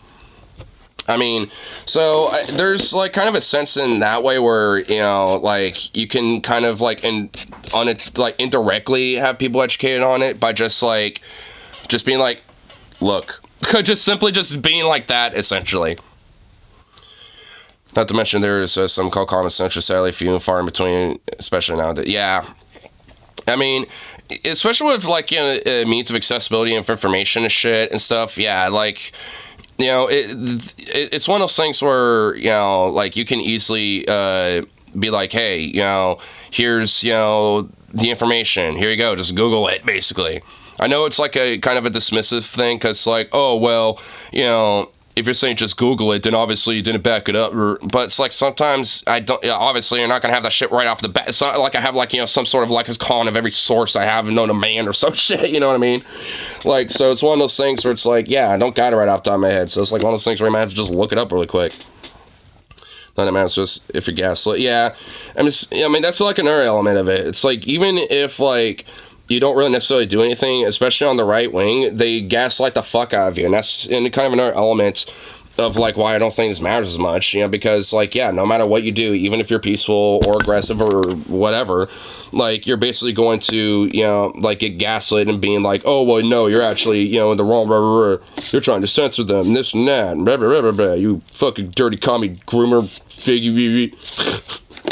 Like, that's just like how they operate. I mean, that's why I don't really think, you know, this whole like civility optics game really matters that much. At least, you know, when it comes to, like, you know, the far-right extremists in this case, especially Nazis who are waving around swastika flags. Like, I mean, I don't really think it matters that much.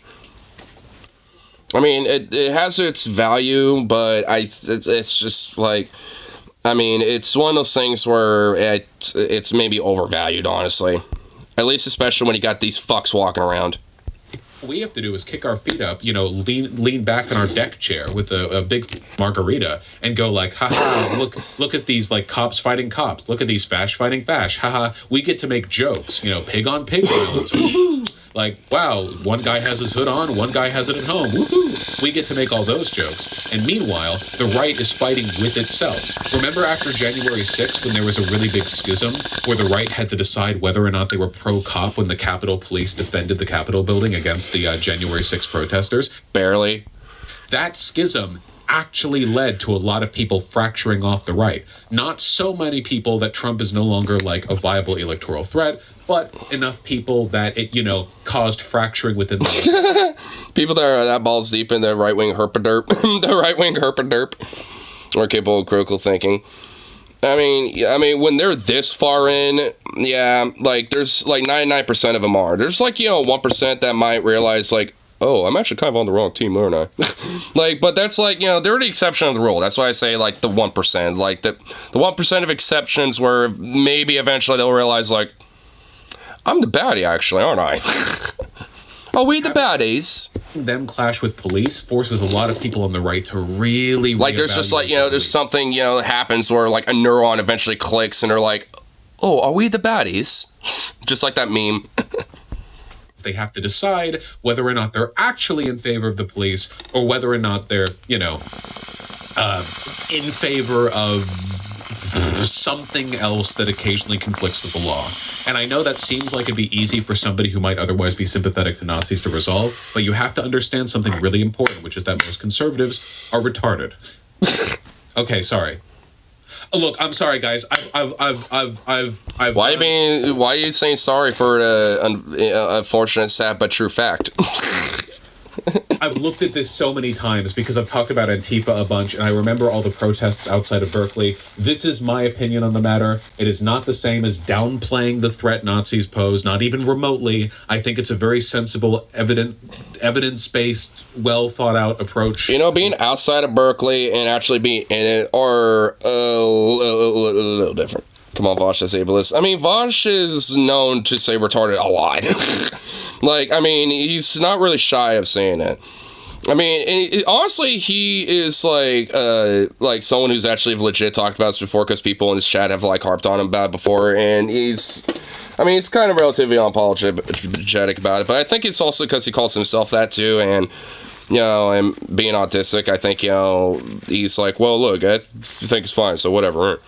Like, but you know, whatever. I don't really have a strong feeling over it. I think, you know, if you're talking about, like, conservatives, right-wing, or other shit like that, whatever. But if you're talking about someone's, like, you know, it's got, like, Down syndrome or something, and calling them that, it's obviously a very different story, and I would definitely be like, you know, fuck you for that.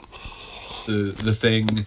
But, you know, how does this tactic work in a situation like Palestinians are in against Israeli fascists? Totally different. So, don't even... Wait, what happened? I totally just, like, spaced that. How does this tactic work in a situation like Palestinians are in against Israeli fascists? Totally different. Oh my god, why is someone equating like this shit to like the whole oh my god, dude, what? Yeah, I'm on, wait, just complicated, don't even. I'm specifically talking in Western countries when you have LARPy ultra far right protests that march around in public that aren't. I want to end where past like a karaoke gangster rap. You know, there is one song that I karaoke, We Got Bigger Problems Now by Dead Kennedys, and it's said once with, you know, like ding dong ditching. Well, there's like a more southern version of that. It's I'll just say neighbor knocking, and I don't say it in the karaoke. I literally just say, not saying that, for the master race, you know, or whatever, you know, or whatever the lyric is. It's like, because it starts off with the Ku Klux Klan will control you.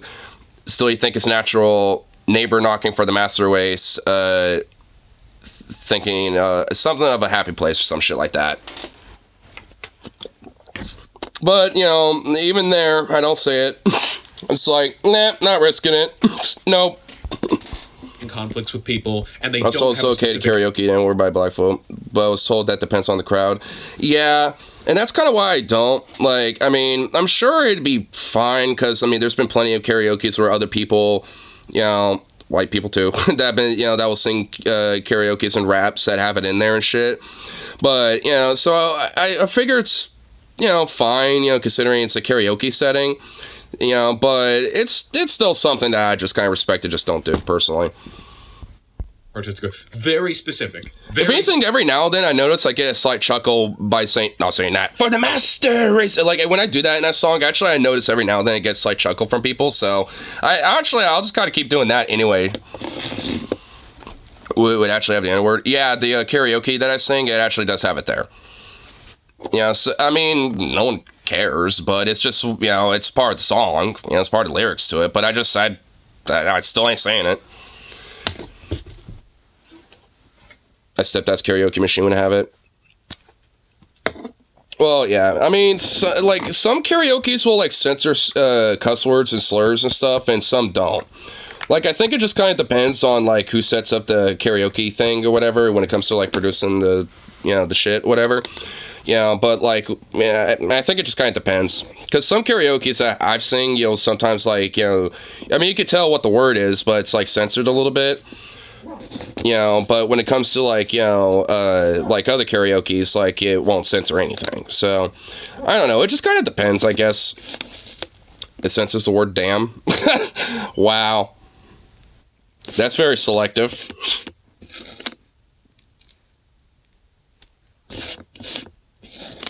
You know, funny enough, there's actually, like, one of the more least offensive songs that I've done actually got one dude offended somehow. He never said anything to me. Like, some other person actually had to tell me that. And I was like, and I said, hey, I guess I can't win them all. Because it was Norwegian Reggaeton by Nanowar Steel. And for some reason, some dude got, like, butthurt because it, like, was kind of like in a, like, kind of like a EDM pop / kind of reggae-esque style, like, song or whatever. But also a little, like, very obviously, like, metal themed and shit. And it's like, you know, and I guess for some reason, because of, like, all the funny little, like, Viking themes to it, or, you know, and all that shit, he was just like, I don't like it. It's like, I don't know, can't win them all, but it's like, I mean, it's meant to be obvious, it's a parody song, for fuck's sake. Like, Nanowar Steel's, like, a band that just, like, is overtly comedic. Like, they openly call themselves a comedic parody metal band. Like, I mean, I don't know what to tell you, bro. Ignar Complete says, that's because Jesus Christ is my lovely friend. My lovely friend in the sky. T-posing on us all.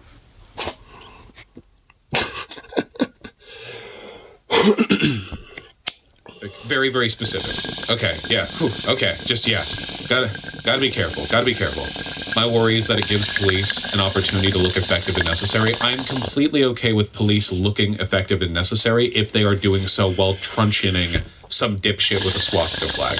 I mean, honestly, that's what cops should be doing. I mean, I would actually have a little bit more of a modicum of respect if they, you know, were doing that.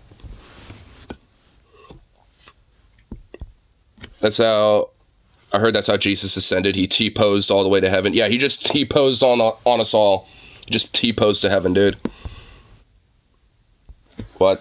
Hey. Oi. Okay, hold on. This fucking... I did it last time. Why does this fucking Bluetooth do that every now and then? of them crunching down on a Nazi protest group, you know? Okay, sorry, that was a lot of the Antichrist. It kind of is sometimes. talking that I did without breathing. I'm trying to get oxygen back to my brain. Okay. An obligation to protect First Amendment rights. The Midwest chapter of the Anti-Defamation League urged communities to do more to stop anti-Semitism. I feel like he's replayed this specific segment over and over again. Statement, now is the time to speak out against anti-Semitism, extremism, and hate, and take the necessary actions to ensure Jews feel and are safe. And that's why we have to criticize a lot of pro-Palestinian messaging and not really give a fuck about this. I mean, like, considering that this, like, some ADL spokesperson has said this, I feel like the weight of this really is, like, lost. Science organization. No, well, I mean, it pretty much is now, but I mean, at least in its initial conception and, you know, and for a lot of its history, no. I mean, I guess a little bit, but it wasn't, like, so overt to the point where it's just, like, just become an embarrassment of, like, what it actually was. Because, you know, because there was a time where it was, like, a respectable organization. Okay. I didn't expect to talk that much in that subject for that one. Hey, Vosh, what about Malcolm X when he talked about fighting back? You don't... I hate you for asking that. Complicated. Fighting back in what capacity? You are fighting back when you intelligently engage with the behavior of your opposition and do things. Okay, I think Vosh is being just slightly obtuse. I mean, I think you know what he meant, dude. Like, he meant more on the radical sense of, like, you know, maybe using force every now and then, you know, whether defensively or otherwise and shit. I mean, obviously tactfully. I mean, like, there was, like, Black Panthers to occupy, I think, California's Capitol Hill. You know, they did it peacefully and didn't, you know, destroy anything or anything like that. And they did it with guns, by the way. But they didn't do so in a sense of, like, trying to, like, do some insurrection or anything like that. It was basically a sit-in. You know, and, you know, we're able to at least there get a little bit of concessions and shit to the extent without risking his channel. Well, the thing is, I'm, you know, speaking in a sense of, like, you know, in, like, theory and tactics sense. I'm not, like, this isn't advocacy. Like, I mean, that should be the thing. Like, I mean, Vosh should be able to understand merely discussing the concepts and the ideas behind these things isn't an avocation of these things. I guess I kind of see why he's very careful about it, but I think, you know, there is a way to discuss it without obviously advocating for it. Because, I mean, I'm not going out there saying, like, yeah, actively do this. Like, you know, every time you see one, it's like, that's dumb and very reactionary, if anything. So it's like, I mean, you know, because there are, you know, smart ways to go about, you know, addressing these issues. Increase the likelihood of them looking bad at the butt. It's so complicated. It's so complicated. I mean, I don't think it's so complicated. I think it is just more of a nuanced, complicated topic. I don't think it's just like People will often say that the civil rights movement would not have been as effective without the more militant wing of Malcolm X. I mean, I think there is a little merit to that. And the Black Panther Party and such, and that's true. But it's also worth pointing out that the Black Panther Party would not have been nearly as effective without the civil rights movement. Like, well, yeah, they went hand in hand. I mean, okay. Both work in tandem. There's a lot of... Just that Nazi black guys are cuter than Nazis without them. Well, you know, I'm willing to say, like, it's okay to, but egg it on. Let them throw the first punch. Just make sure you got that Neo Matrix, you know, fucking bob and weave and use that energy to, you know, do a fucking, you know, power move, dude. Shit that and there's a lot of shit, like lessons that we can learn about mistakes that previous historical figures have made. Malcolm X made plenty of mistakes, you know, very much a guy who made like in a making mistakes competition. Malcolm X beats MLK out easily. Dude made a lot of mistakes. It got him killed. You know, it's sure, okay, point. It's complicated. Just please remember that when I started this channel, it was, I guess there was one, like the loudest era of like Berkeley street fighting, where Milo Yiannopoulos would go to a college campus for the specific intention of riling up a bunch of opposition, and all that ever did was made stuff harder for us. I need to remind all you guys, whatever you may remember from that era, all of those like Antifa versus counter-protesters versus counter-protesters, people fighting in the streets, you know, responding to trying to like protest the university, blah, blah, blah. every single time that was bad for us, because the right had a dedicated, coordinated media apparatus, outlet, and the tools and the skills necessary to propagandize the fuck out of it, because that was their primary tactic, whereas the opposition were literally unorganized college. I mean, it's still kind of like that to an extent. It's just that their tactics don't really work anymore, because a lot of their messaging is basically the same rote shit over and over again. So people have gotten, privy to it, including leftists and a lot of these unorganized college students, as he puts it, because I think, in a way, that's one of the more bigger differences here, is that people are privy to their shit now. Like, I think enough time has passed that people kind of get, a lot of the, I guess, hindsight of it all, and are a lot more privy and organized, to this shit. Because every time, you get, like, Matt Walsh or some shit going to a college campus or whatever the fuck, at this point, they're more often than not, they tend to get kind of clapped every now and then. It's not your stereotypical, like, college student being like, well, why are you transphobic? Two genders, and two sexes. Well, you're offensive. It's like, that's not really much of a thing anymore. It's like, it's still there occasionally, but, like, that's not really much of a thing, because a lot of those same people have either matured and, like, gone out of college, or the new wave of, people coming in, are have seen a lot of that type of shit growing up, and are kind of now at this point privy to that. So, and because it's basically the same shit, different day with the right when it comes to their tactics, strategies, it just doesn't work as much anymore. I mean, it still has, like, a certain level of influence still, but it just doesn't really have the same oomph that it did. And that's also, I think, why, when it comes to these Nazis doing their marches and shit like that, I guess in a way, the, lack of, fighting back on them is, like a sign of that. Because people kind of get it. People know what they're trying to do and all that shit. I just think it's fine to, to egg it on and let them throw the first punch and, stomp them out.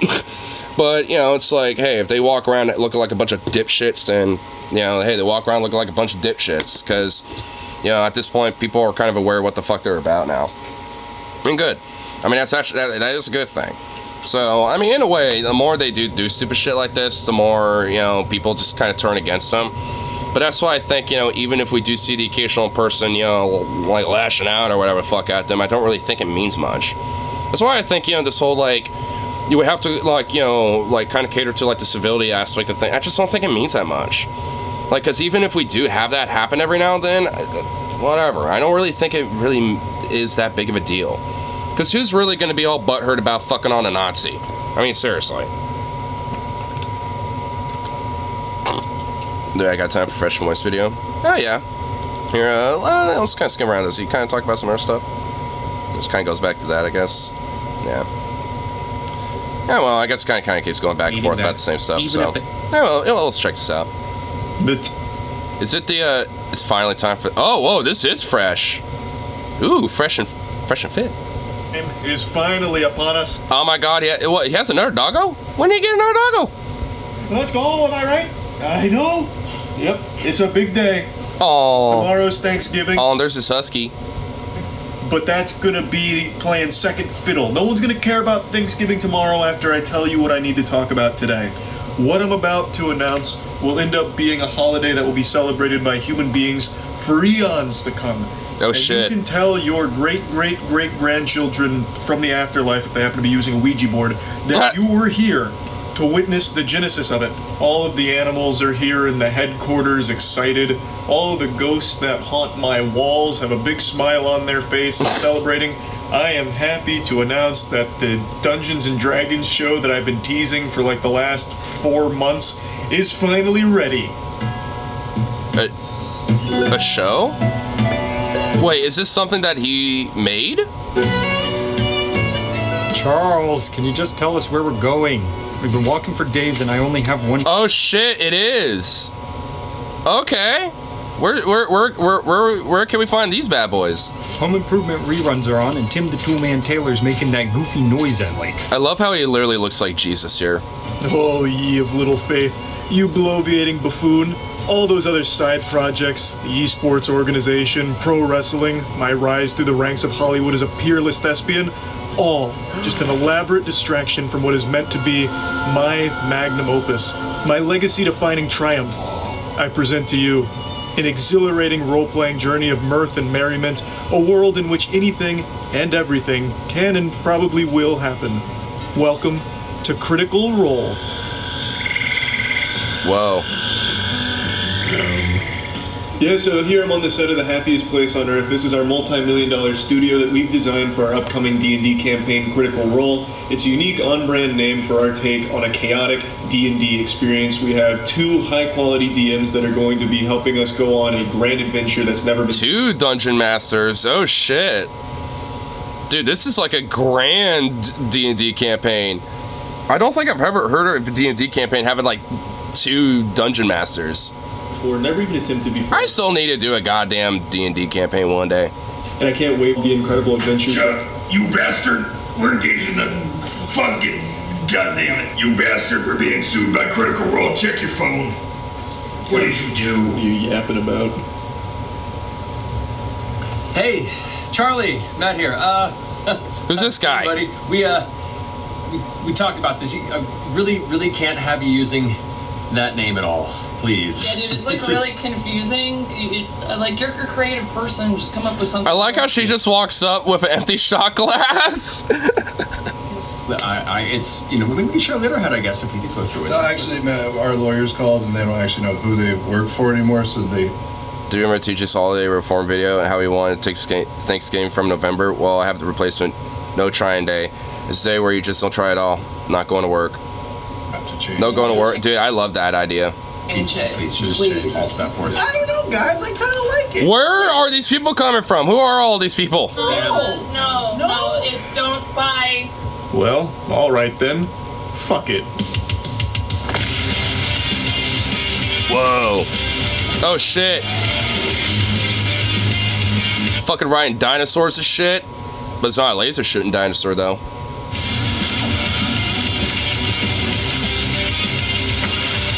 Oh, shit. Some furries are involved in this.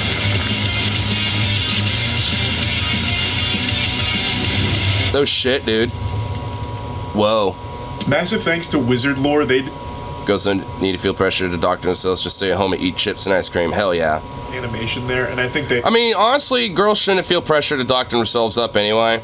I mean, if they want to, then, you know, sure, but it shouldn't be a choice. They shouldn't feel pressure to do so. You know, if they don't want to, they don't have to. Absolutely crushed it. There's a link to their work in the description. They do incredible stuff. So we wanted to go all in on this. So we're trying to pull out all the stops, sparing no expense here, to deliver an extremely high quality experience that will be memorable at the very least. An unforgettable journey of absolute fucking lunacy. Skill check is unlike anything you've ever seen before. Unlike anything your mind has ever even attempted to process before. I know these are buzzwords you've probably heard a million times by now with every summer blockbuster movie ever made, so it might be hard to take me at my word there, hard to trust what I say. But I don't know. Like, as far as I'm concerned, I mean, the trailer of this, you know, kind of worked a little bit way better than anything Hollywood has put out so far. Believe me, this time it's true, it's accurate. It's like The Boy Who Cried Wolf. You know, cry wolf a million times, wolf's never there, but eventually the wolf shows up. And we're the wolf, baby. God damn it, skill check is here. This is something that we've been cooking up in the laboratory for pretty much the entire year. All of 2023, we've had this as something we've wanted to do, so we've kind of gone all in on it. Obviously, it's not a multi-million-dollar set. I'm just kind of pulling your leg with the exaggeration there. But that set legitimately did take an extremely long time to do, and it will continue to evolve as the campaign evolves. Everything that we're putting together is truly out of love for Dungeons & Dragons. All of us have gotten so into not only the game itself, but all of the content creators around it. We've all just been studying Dungeons & Dragons extensively, as if we've gone to, like, the Shaolin Temple in order to learn from the best there is. We've all just really gone full hog wild into this space and really wanted to create something super memorable, unique, and fun here. So that's where Skill Check was born. Our whole group is just a bunch of fucking dumb goobers, so it's going to be unbelievably ridiculous. Episode 1 was already just fucking crazy. And huge thanks to the actual Critical Role team. They have been unbelievably sweet, helpful, and just the nicest people we've ever worked with.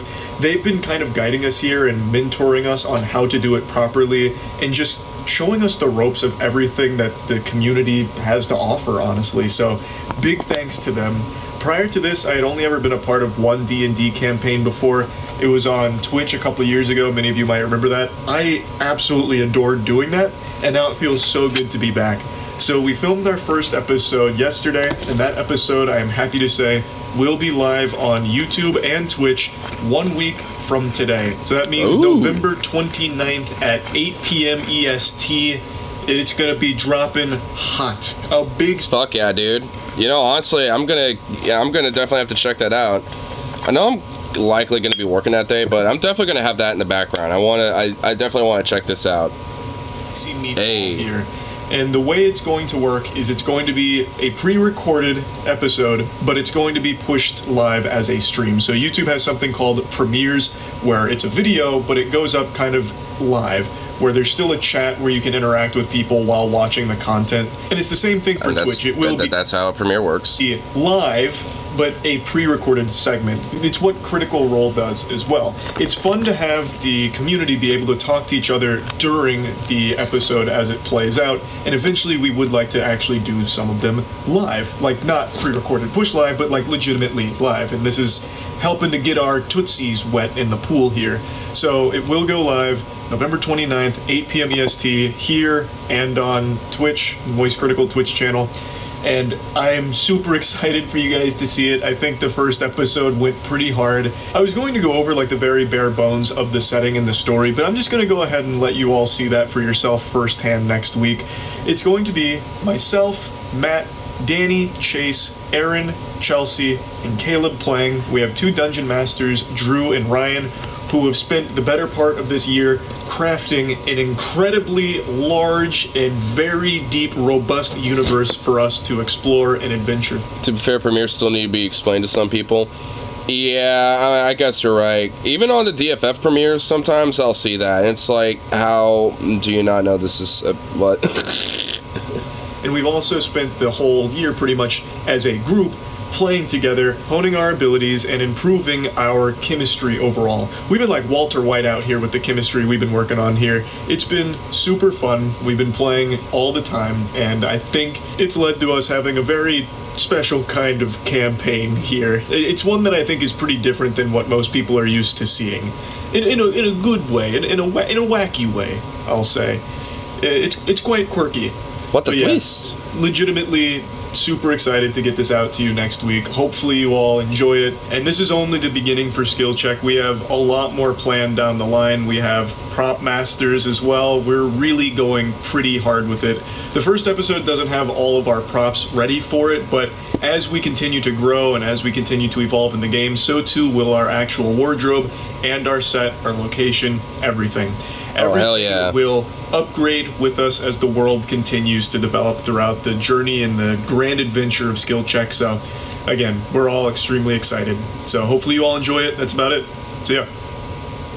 Dude, I definitely, want to kind of tune in for that shit. That sounds dope. I kind of want to rewatch some of the Dungeons and Dungeons and Drunken Dragons a little bit, because I know it's been a long time since seeing some of that. And I know that shit was pretty good.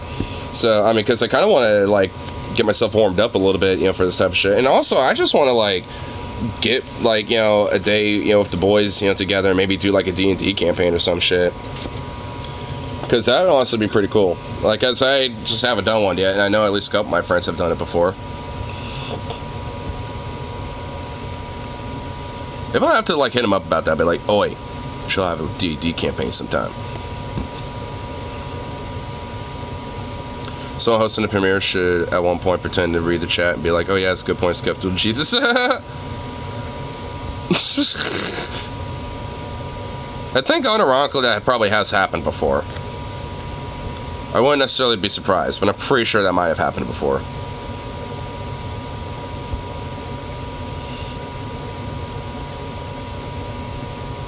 Here, let's see what other little fun things we can look at. Let's see what other local things we can check out.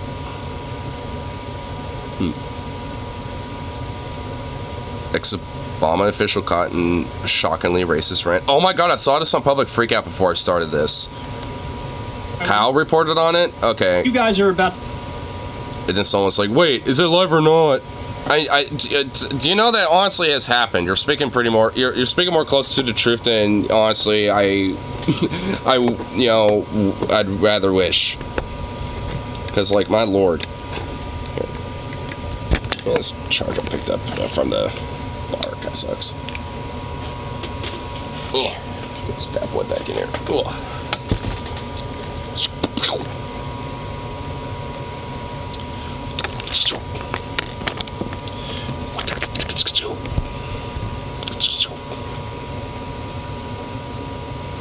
Come on.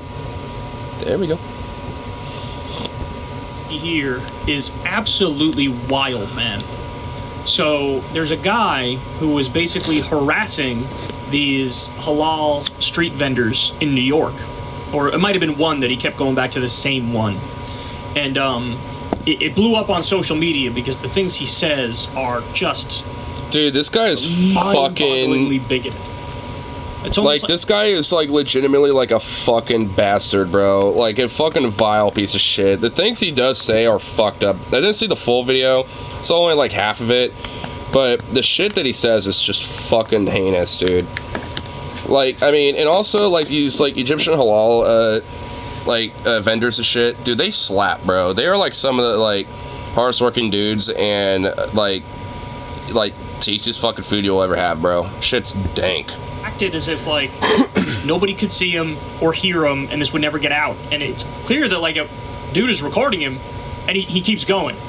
So anyway, this became a huge thing. Now, at first you're probably thinking, this is like a weird instance of cancel culture where some rando says something crazy and then all of a sudden his life is going to be ruined. But what's fascinating about this instance, and I wouldn't be covering it if it wasn't the case, right, is that... Don't fuck with my falafel, you limp dick dummy. I know, dude. The guy who was doing the harassing was a senior U.S. diplomat who was working on Israel-Palestine relations in the past and then worked for the Obama administration. So look at this. You couldn't make it up. This guy harassing Muslim cart vendors and asking, did you rape your daughter like Muhammad did? Or saying that killing 4,000 Palestinian children wasn't enough is Stuart Seldowitz, a senior American diplomat. He was acting director for the National Security Council South Asia Directorate under Obama and deputy director / senior political officer in the U.S. State Department's Office of Israel and Palestinian Affairs from 1999 to 2003. Oof. Wow. So here, I'm going to show you... Like, this guy was, like, in, like, foreign affairs and shit like that, and, yeah, I wonder why American diplomacy, you know, is not exactly trustworthy to a lot of the world. I'm going to show you some of what he says. Warning in advance, this stuff is out there, man. Holy cow. To my friends in immigration. Really? Okay, go, yeah. And to the Mukhabarat wants your picture. Okay, yeah. Why is he speaking? Okay, whatever. Yeah? You know the Mukhabarat? The Mukhabarat. No, I don't know. You don't know? I just speak English. No? Yeah, go, yeah. Mukhabarat in Egypt will get your parents. Go, Does your father like his fingernails? They'll take them out one by one. What he's saying is that basically the Egyptian equivalent of the CIA is going to torture your parents and pull out his fingernails one by one. He's like, yeah, he's basically, like, you know, kind of, like, indirectly threatening his fucking family and shit. And just being like, I'm pretty sure this guy is probably, like, you know, doped up on some shit, too. But, I mean, either way, he's still a vile piece of fucking shit. Like, I mean, he's just, like, going up to some random dude who's probably, like, you know, second gen or some shit. And even if he did migrate, you know, there, you know, on his own, who gives a fuck? I mean, he's serving up some dank-ass food. He's, you know, he's doing his service to fucking America, I tell you what, brother. So, fuck this cretin. Like, I mean, can this guy, you know, go meet the Makarat? him with that. No, go. Why should I go? Why should I go? Tell me why I should go. I'm standing here. Because you're a racist, vile piece of scumfuck and shit that, you know, deserves to, well, I don't know, like, you know, trip and fall, like, in a literal pile of, like, direct dog shit. It's not like Egypt.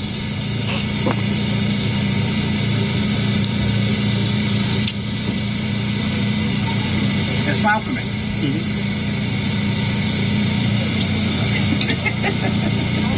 Dude, that fucking laugh. Like, his weird little snicker, dude. Did you rape your daughter like Muhammad did? Oh. Did you rape your daughter like Muhammad? Oh, I speak English. You only speak English? No speak English. No. You don't speak English? Yes. All right. Well, that just shows how ignorant you are. Because Muhammad was a rapist. It says in the Hadith, in your holy book. Oh, Muhammad. What? Oh, Muhammad. Muhammad, your prophet. You know who he is. My prophet? Yeah. He was a rapist. He raped Aisha. Does it say that in the Hadith or not? You know that? I don't speak English. What? No English. You don't speak English? What do you speak? What do you speak? You speak Arabic? The language of the Quran? Using a screwdriver to open a bottle of wine. What? The Holy Quran? That some people use as a toilet? What do you think of that? People who use the Quran as a toilet? Does it bother you? Does it bother you? Tell me the truth. I don't speak English. You don't speak English? That's too bad. Honestly, like, frankly, I like, if I was just, honestly, if I had him, I'd just take these sauces and just start spraying it in his face. Just squeeze those bottles, like, right in his eyes. Food in a food cart. Because you're ignorant. But you should learn English. Oh, okay, he's like, alright, it's honestly just like, she was casually just porking a cork with a screwdriver. Does she not have a wine bottle opener? Oh my god, whatever. But like, I mean, like, dude, like,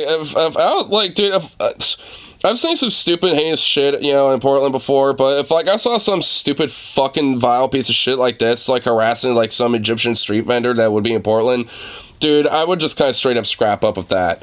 I kind of find it annoying that there are, like, legit a bunch of people who are literal within earshot hearing this and just walking by not giving a fuck. That honestly is kind of annoying to me. When they deport you back to Egypt, and the Mukhabarat wants to interview you for being Oh, we're not done. So I think, I don't know if this there's even more. Same guy that he's harassing or if it's a different street vendor, but he's done this multiple. I think this looks like the same later. Look. Yeah, maybe. I think, I don't know if this is the same guy that he's harassing or if it's a different street vendor, but he's done this multiple times. Watch this one.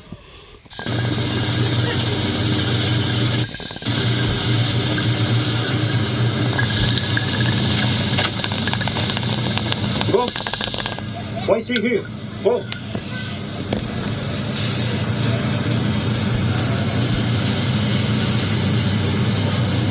What's he doing?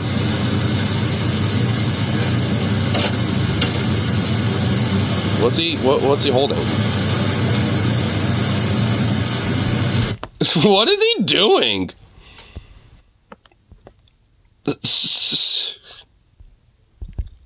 What is going on here? What is he doing?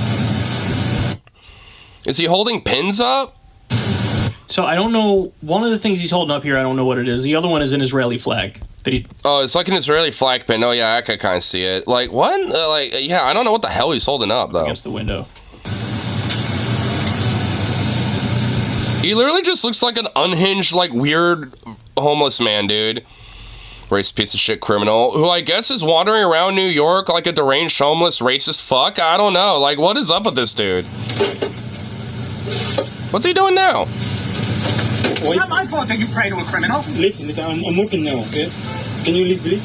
Go, please. You're not working. I'm just working here. Yeah, there's nobody here. I'm going to put big signs here that say this guy believes in Hamas. You want to buy something? Oh my god, this fucking piece of shit, dude. Okay, why is he here? I won't give you a penny of my money. Listen, wait. Then go away. You fucking racist scum. Like, oh my god. Do you want to buy something? No. Okay, go. I don't want to go. I have a right to stay here. You have no right to be on the sidewalk. Yeah, he does. He has a business license, you piece of shit. Permit? Yeah, I have a permit. I have everything. I have a license. Okay, but you don't have a visa. I have a passport, my friend. Go. What do you have? It's not your business. Go. Oh, it is my business, because I actually know the guy. No, it ain't, you fucking weird deranged fuck. Oh my. The urge to just like, you know, give him a little bit of an organic makeup duo is, you know, really strong. All these, I have American citizen. You have it? American citizen? Yeah, they have it. How did you become an American citizen? It's not your business. Go. You're right. I'm born here. But you're a terrorist. You support terrorism. Listen, go. Jesus Christ, man. Dude, fuck. I'm not support something. No, you support terrorism. I'm not some. You Go. support I'm just killing working little here. children. You're a terrible person. You can ship. Yeah, feeding people like fucking gyros and like falafels and delicious, awesome, amazing food is like, yeah, being a terrible person. Not being the racist scumfuck, annoying, harassing a business owner, just like, you know, trying to make us fucking live in you piece of shit. Oh my god, I fucking hate people like this. I hate people that annoy like people who are literally making their living doing shit like this, because you know, considering Portland, like, one of its, like, kind of, like, staple things that, you know, that we love around here are, like, these little street carts, these little food carts and shit. Like, this is a big thing that we love around here. So it's, like, I mean, there's, like, an immense, you know, like, you know, respect to this type of shit, you know, when it comes to people doing, you know, doing their business like this. And usually a lot of us do not stand for bullshit like this. I mean, luckily, I mean, in Portland, it's pretty fucking rare for someone to be harassing, you know, some business owner like this. Because, like, straight up, like, I mean, you know, like, people don't stand up for that type of bullshit. My kids? What about my kids? YouTube's eating my comments, same. Dude, why is YouTube like this? You should be charged. I mean, you really should. Go. I didn't kill children. Okay, what's he You here? know why? If we killed 4,000 Palestinian kids, you know what? It wasn't enough. It wasn't. Oh my. Excuse? Man, I better watch out, because, man, YouTube might have to start cracking down my ass if I start, you know, wanting to say what I really fucking think about this piece of shit. Oh, fuck, that got my... Oops. I mean, that's like some shit that's really... that got my fucking goat. Like, excuse them why, you fucking literal pig shit. So he says to him, you support killing children. And then cut to like 10 seconds later, he's like, we killed 4,000 Palestinian children, it wasn't enough. We should have done more. So who supports killing children? Jesus Christ, I have to... The contradiction comes within 10 seconds. Oh, it is my business, because I actually know the guy who owns all these... I'm American citizen. Do you have it? American citizen? Yeah, do you have it? How did you become an American It's citizen? not your business. Go. You're right. I'm born here. But you're a terrorist. You support terrorism. Listen, go. I'm not You support something. No, you support terrorism. I'm not some... You Go. support I'm just killing working little here. children. Did you hear him? He just said it. You support terrorism, you support terrorism, you support killing little children. That's what he said. And then within 10 seconds, wait for it. You're a terrible person. You kill children, not me. What? Go. My kids? What about my kids? You kill children, not me. Go. I didn't kill children. Okay, what's he You here? know why? If we killed 4,000 Palestinian kids, you know what? It wasn't enough. Pretty sure the First Amendment doesn't protect racially charged harassment. It doesn't. Like, and, I mean, arguably, this is pretty much, like, you know, full on, just, like, you know, just, like, I mean, like, just, like, hate, you know, like, I mean, I can consider, you know, saying that there could be, like, hate charges, you know, brought against this fucker. Go. You know, like, honestly, like, I mean, this dude should have, like, some pepper spray on the hand, you know, at the ready. Which, honestly, he could probably literally make in there with all the different spices that he has. Like, imagine, like, the insane, like, pepper, like, spray combo he can make with all the spices he has in there, dude. It would probably be even more spicy than, like, fucking actual pepper spray, dude. He'd be feeling it for a while. Jesus Christ. So let me reiterate here. I want to tell you one more time. His name is Stuart Seldowitz. He was a senior American diplomat. He was acting director for the National Security Council South Asia Directorate under Obama and deputy director / senior political officer in the U.S. State Department's Office of Israel and Palestinian Affairs from 1999 to 2003. And that's, like, his mentality about life and about the world and shit. Like, what a fucking deranged psychopath, dude. Like, I wouldn't be surprised if he probably has, like, some sort of, like, mental degradation.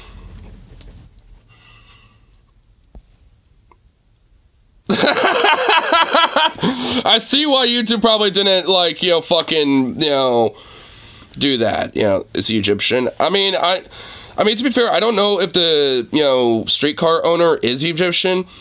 He's obviously, you know, Middle Eastern or Arabic of some, you know, of, like, you know, some background. I'm assuming probably Egyptian, but either way, I don't even really think it fucking matters. Like, you know, you have, like, a Middle Eastern man getting harassed, you know, by a racist piece of fucking garbage. You know, he thinks you can just get away with it because he used to be, you know, in a level of power once upon a time, like a decade ago. I mean, dude's like a fucking scumfuck.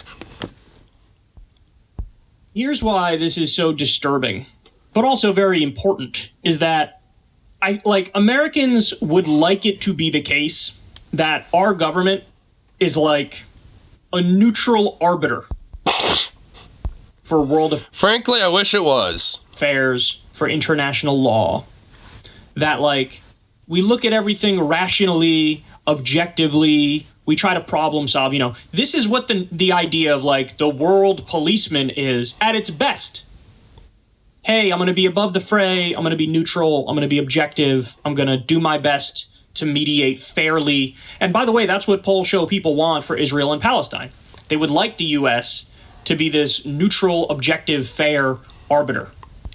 Where it's like... And honestly, I mean, considering the situation with that specifically, I don't even know if that would necessarily be good enough. It should be a lot more, you know, prioritization of like, you know, the, you know, sovereignty of Palestine and like, you know, the Palestinian citizens that are being oppressed there. Like, I mean, there needs to be a lot more of a curbing of the heel, you know, to, you know, the, frankly, just a raunch, like, oppressive and hyper-fascistic entitlement that the Israeli government feels. Like, so, I mean, even at least in that context specifically, I think we need to take a little bit more of a, which will never happen, but a lot more of a strong-handed approach. Even-handed, and let's just problem-solve and figure this thing out and make some sort of a peace deal. That's what people want. In reality, though, unfortunately, there's a lot of people like this in positions of power. Like this guy clearly despises Palestinians, clearly is deeply, deeply bigoted. And he was a top official at the U.S. State Department working on Israel and Palestine. Gee, I wonder if a guy like him is going to be involved in crafting a reasonable peace agreement. Oh, yeah, 100%. He has a very rational mind. I'm pretty sure he will look at it in a very empathetic, you know, way and be able to, you know, look at a very humanistic approach about addressing these issues. 100%. That would, you know, make all parties involved at least... I really hope my sarcasm was noted there. ...somewhat happy. Or would he be colossally biased in a laughable and absurd and over-the-top way? And it's pathetic. I mean, I would say it's laughable, you know, in an over-top way, but it really ain't.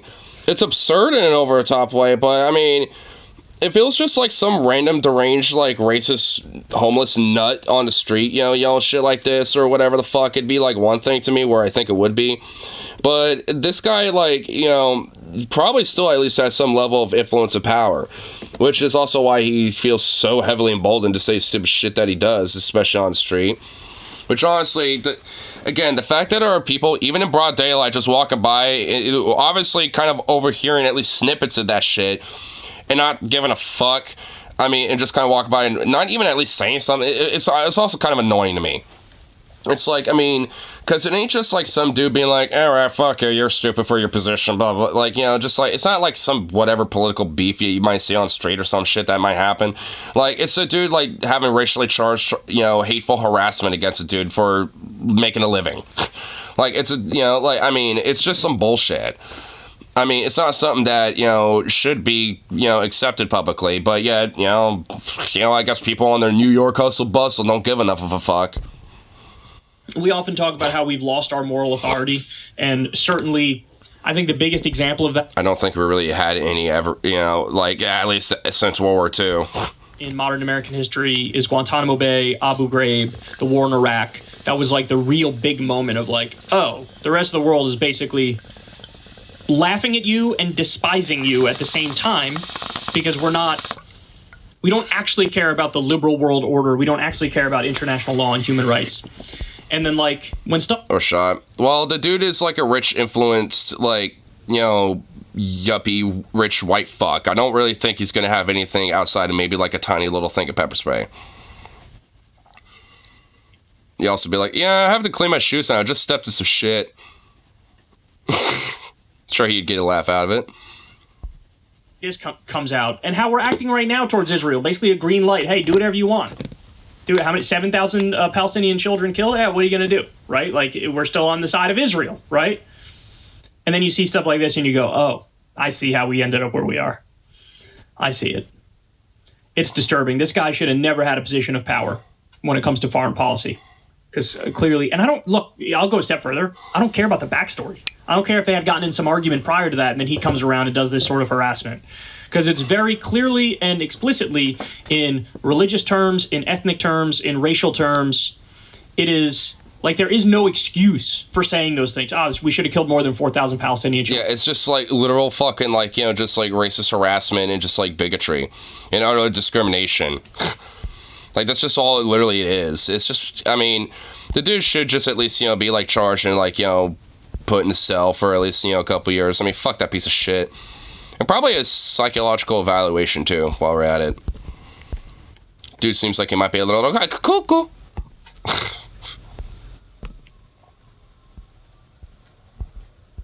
Here. So what other little fun things we can check out. Then after that, I might, you know, get myself a lunch and all that shit. And see Mama too. But let's see. What other little fun things we can look at here? What other little fun things? Let's...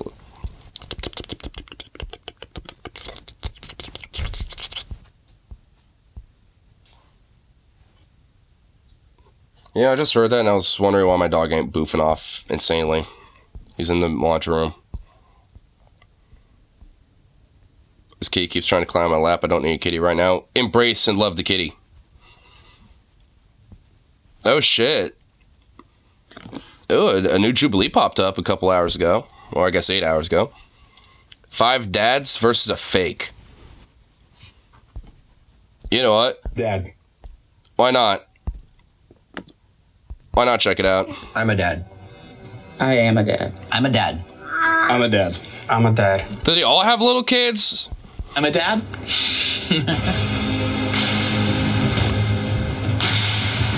First thing I don't really got a dog in this fight, but you know what?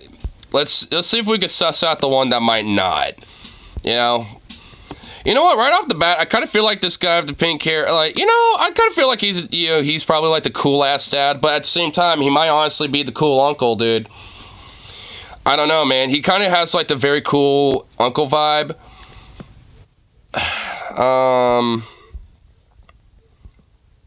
You know, honestly, there's 2 dudes that have some cool uncle vibes. This guy and the guy with the pink hair. Those guys have some uncle vibes. You know, and they strike me as like the cool uncle. You know what I mean? Like, so I don't know. I feel like one of those 2 might be the fake. That doesn't necessarily mean that, you know, they hang out, you know, their, you know, brother's kid or some shit, right? But, like, you know, I feel like they might be the fakes. You know, I'm just having a feeling. Those are my gut feelings right off the bat. Everyone else literally looks like a stereotypical dad in some way, shape, or form. So, I don't know. I feel like those 2 are the oddballs here. Look at the bags under everybody's eyes. The bags under people's eyes, okay. Yeah, okay, all right, that's pretty good. Maybe we're just all tired. Are these everybody's only kids, or do people have more? Only. We have more kids. I have a lot. So this is one of 6. I have 6. 1 of 6? Total. Yeah. The oldest? No, he's the second oldest. Second oldest. How old did you say you were again? I'm 33. 33. The 2 older are from my husband's first marriage. Okay. So we have also a 14-year-old. Okay. For me, I was like 6 kids. That's a lot. And he said, okay, so you know, a gay relationship, all right. Which, hey, you know, gay dads could be, you know, well, dads too. You know, I'm still feeling like there's a cool uncle vibe, but it's like, I mean, but you could kind of be the cool uncle, you know, in a way, while the other dad is more like the dad figure. I mean, I could kind of, I don't know, so now I'm starting to kind of rule him out now a little bit. But, but the 6 kids, like, holy shit, that's the thing that's kind of sticking out in my head. Like, the other 2 from previous marriage, that makes sense. And then, you know, 4 more, like, or, like, on top of that, like, that's what's kind of, like, being the oddball here. A step parent, so I think that was one of the things that I wasn't too sure about. You know, someone wanting to be. Even this kid looks like he's psychoanalyzing shit over here. Look, dude, this kid's got like a little brain of psychoanalyzing some shit here. He's just like, who's the fake over there, huh? Which one of those bastards are fakes? That's for 6 kids. Stepdad. That's nice, man. Yeah. He's not the stepdad. He's the dad that stepped up. Truly. I've got a son. He was just born. He's a month old. Oh. Dante, and then her. I have two. This is my oldest, and then my daughter. She's 7 years old. So those are the only two that I have right now. I do want at least 3 more. You know, and I have 5. Jesus Christ. Just keep going. We're all gonna have families here. Yeah, let's go for it. I'm a single dad, so I have to find how to have them. Okay. I got one more. Same thing. He said. Dude's a single dad and he's trying to get for the you might want to get some priorities straight before you start going that route, buddy. And he's the last one. 2 is enough. 3 months in, I feel like I'm done. See, that guy, I feel like it right off the bat, you know, definitely dad. It's like 2's enough, I'm done.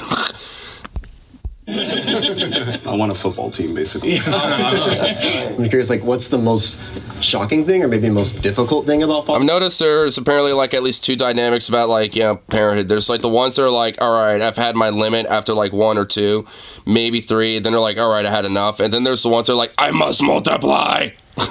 Like, I mean, Jesus Christ. The dude just said he wanted like a football team's worth of kids. Like, are we like, what is wrong with some people? Like, I get, like, you know, maybe having a kid or 2. I get that, like, you know, but, you know, oh my God, why do people want so many of them?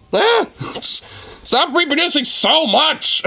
It's okay to have a little bit here and there. I'm all right with that, but, like, oh my God, that's a little overboard, isn't it? A little overkill. Because that's something that we can all relate to. I think for me, and also literally all of those kids are going to be like, you know, scrapping up for inheritance once they're dead. So do you really want like all of them like hating each other at one point? I mean, it's like, I don't know about that one.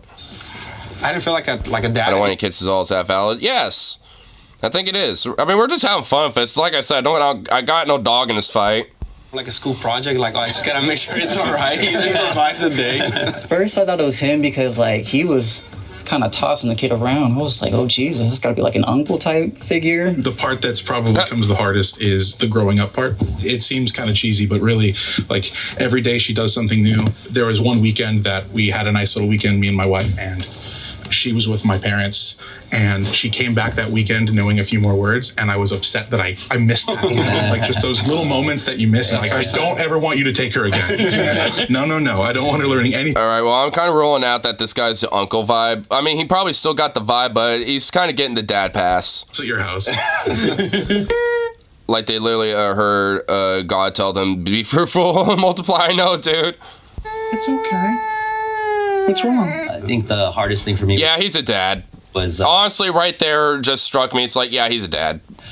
Learning how not fragile like kids are, because like you always hear about like all the fun stuff that you get to do with kids and play with them and stuff, but nobody ever talks about how when you hurt them, how it's gonna affect you. Like the first time you drop them, you're playing a little too rough, but you're tough, right? Yeah. Later. Dude, she looks like she's about to go like, you know, fucking warrior mode on some bitches. Dude, you know what? I think he also has a dad pass too. It's like, I raised my daughter tough, and then look at her. Dude, she's got like, you know, that warrior stare, dude. Like, I mean, she's gonna be a fighter. You know, there's a dad pass here too. It's kind of hard to figure out who's not the dad now. Like, wait, what the fuck? They're all kind of getting the pass so far. So concerned about this little girl. I'm like, dude, like everybody, I'm always making sure they're washing their hands, like making sure they're like, oh, you didn't pet any dogs, did you? Oh, I can't. I was having second thoughts on Elijah too, only because he was younger than him. Yeah, I have a feeling that Elijah's also suspicious. I think I'm gonna have to piggyback off that too. Like I mean, yeah, he seems a little like too overly like, you know, like, oh, you gotta be protective and blah, blah, blah. Like, I mean, I don't know. Now I'm starting to kind of suss him a little bit. I wonder if, it's, like, he is kind of a young guy too. I mean, I'm wondering, is he like an old brother? Emotional toll, but like the physical toll. Like, you're not just physically there for your child, like, you're emotionally there for them all the time. They become a mini, like, this is my mini me, essentially. Oh my God, I don't, like, I mean, I hate when, like, parents are like, this is my mini me. They're literally a photocopy of me. It's like, no, they're not. They're their own individual, like, Jesus Christ. Everything, my values and everything becomes him, right? It looked like... Yeah, wait until they turn 14 and start getting really rebellious. They were... You'll change your mind real quick there, buddy. Like, uncle, nephew, because they were, like, playing around a lot and... Oh, also, that Nathan and Aiden were wearing matching necklaces. Everything is both harder and easier than I expected it to be. So it's like a lot of like the mechanics of like I have 3 under 3, so like putting them into the car is like so difficult. But then everyone's like, oh, how are you like doing bedtime and stuff? And I know that is true because I have seen parents, try to get, a couple of their little ones in the car, and yes, they look like they are struggling really hard to try to get them in there. Not all of them, but yeah, there's a decent chunk of them. Especially when they're like not wanting to go inside and be like, crying for some reason.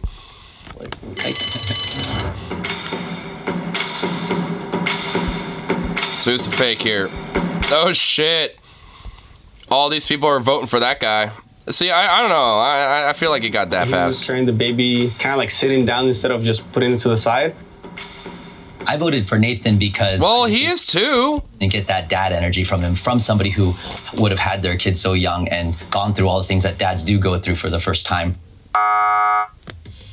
Surprised because I thought it was going to be Elijah, but they all voted for us because Austin's son voted for us. For those of you who are at the birth of your child, or for those of you who were there for part of the pregnancy, what was that experience like for you? For her, because first kid, you take all those classes and things. We did like hypnosis classes to help mom get through it. When the day and none of it happened the way that we trained for it. Hypnosis classes? Happened that way, and I was getting yelled at and she was screaming. I was just trying to be nice and quiet and just whatever you need, and she was like, I need you to go away. I'm like, okay. Anybody faint? No fainting. Very close. I didn't realize until they were focused on her. I'm so focused on her, and every doctor in the room was looking at me, and I'm like, hey, like game time. And they're like, are you okay? And I'm like, yeah. And then I sat down and realized, like, oh no, I'm not. You have to get off for her. Yeah, because if I'm going, like, it's her time to shine. I mean, I feel like he definitely got a dad pass just because, like, it's like, as I've heard of, like, I've seen, I mean, I know I've heard stories from some of my family members where, like, family members where, like, the father would be like, hey, I'm, gonna try to be in there, and then, like, halfway through it, they're like, oh my god, I can't, and they literally will either leave or just, like, be in a spot where they don't have to see it, because they're just like, oh, whoa, Jesus. I mean, but sometimes, you'll, have the dude there, and the father there, but it's always, like, kind of a coin toss. I think it just depends how squeamy, the dude is. You gotta sit back and be the supportive dad. So I wasn't there for pregnancies because I was step parent and foster, but I will say when I was in the process of like dating a guy with kids, I Google searched like gay stepdad, like looking for books. Oh, do not do that.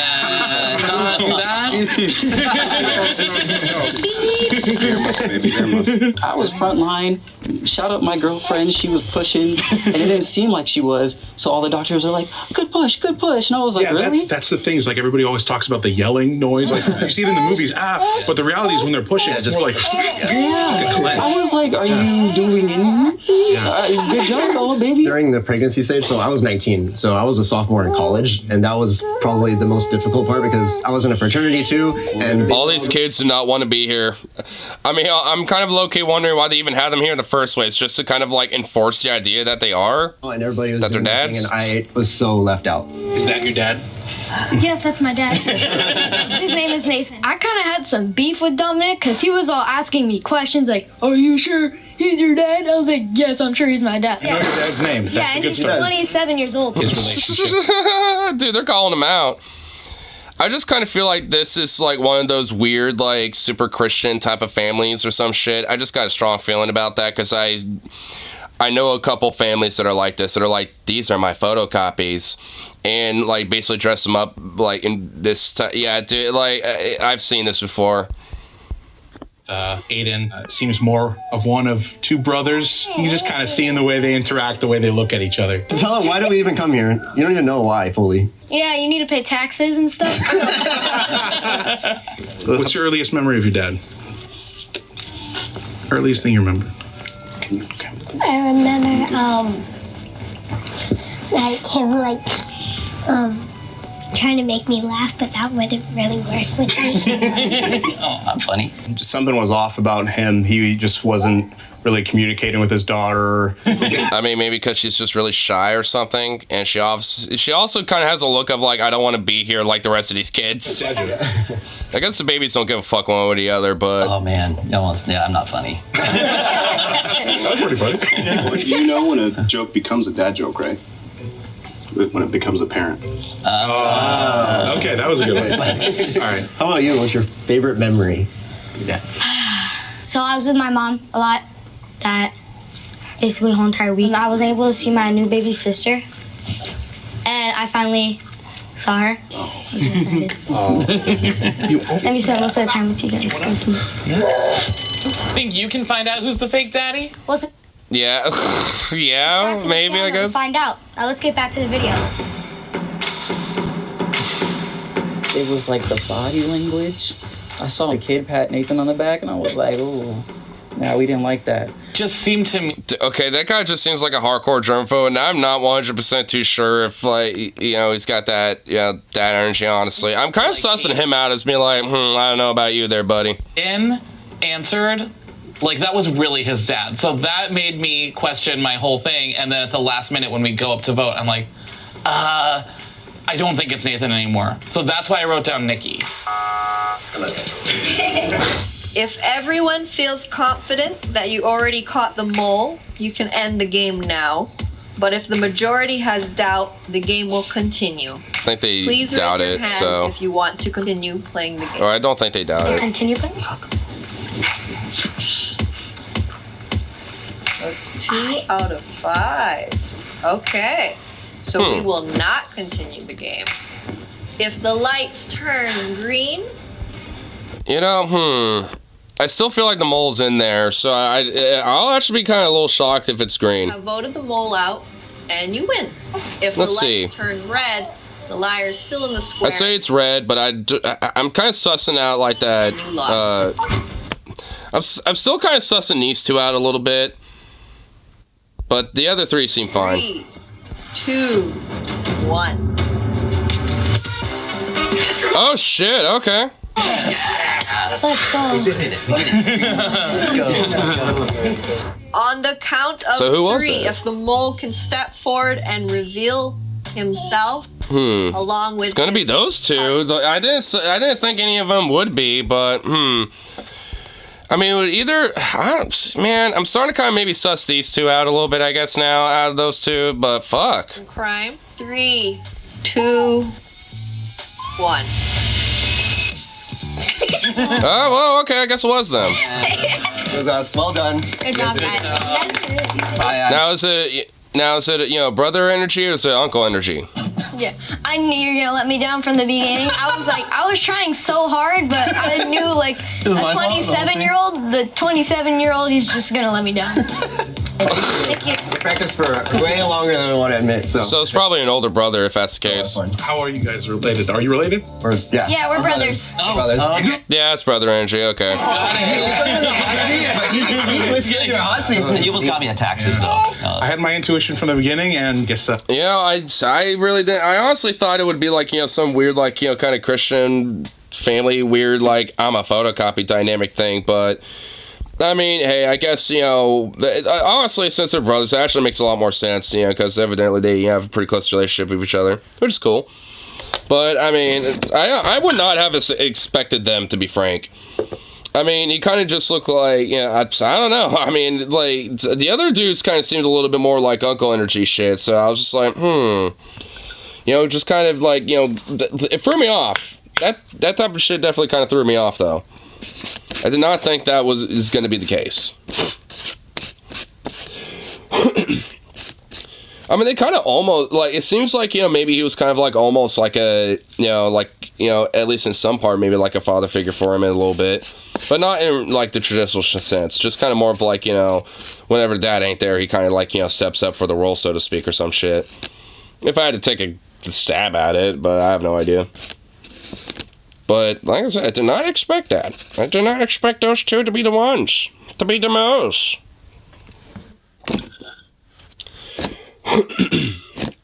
I honestly kind of figured that the bigger dude would probably be it. Like, you know, because he just had, like, some hardcore, like, you know, Uncle Energy vibes.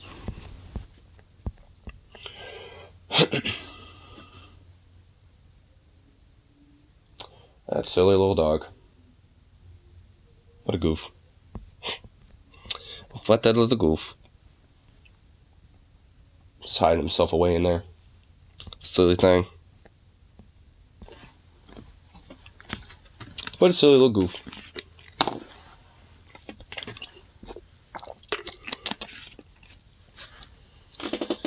Anyway, any other little memes we could look at? Wait, what's this? Breach a nuclear lab. Wait, gay furry hackers breach a nuclear lab? What?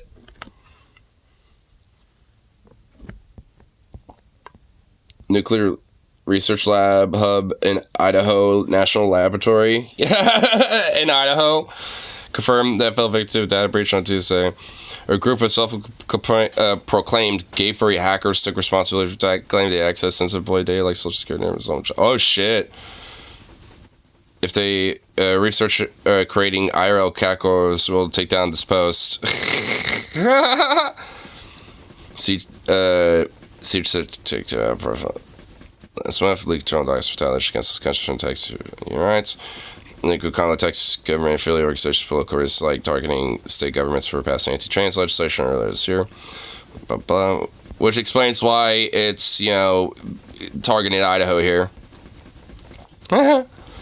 Radioactive potatoes, man. Radioactive cat girl potatoes, dude. If Idaho became that, I would probably be okay with it, dude. Fucking based. Dude, you know, like, it is Idaho, so it's like, whatever. They kind of get a pass. Just a little bit. Because I'm assuming Idaho, you know, obviously has probably a bunch of anti-trans legislation. That's probably the main reason why they did it. But either way, based. Nice. I love it. Beautiful.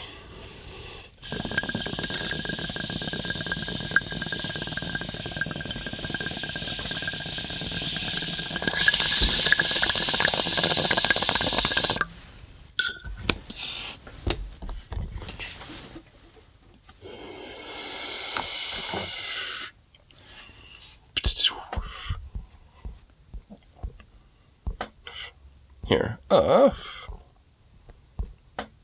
See if there's like one more little thing we can kind of look at. There's a couple more videos about that Shogulovit, whatever the fuck his name was. There's a few more videos about it, like, oh my lord. That guy definitely has been making a little bit of traction. Being a overt, utter piece of garbage. But, go figure. That's what he gets. Hopefully he just gets, like, shunned to nothing but, you know, utter obscurity, even though I didn't know who he was prior to that, but, hey. Fuck it. I like what Ignar said, is Ignar time. It just ignored all over everybody. Oh, yeah. Yeah, because that's just like the Daily Driver. It's Daily Driver, what happens on, the, you know, all time.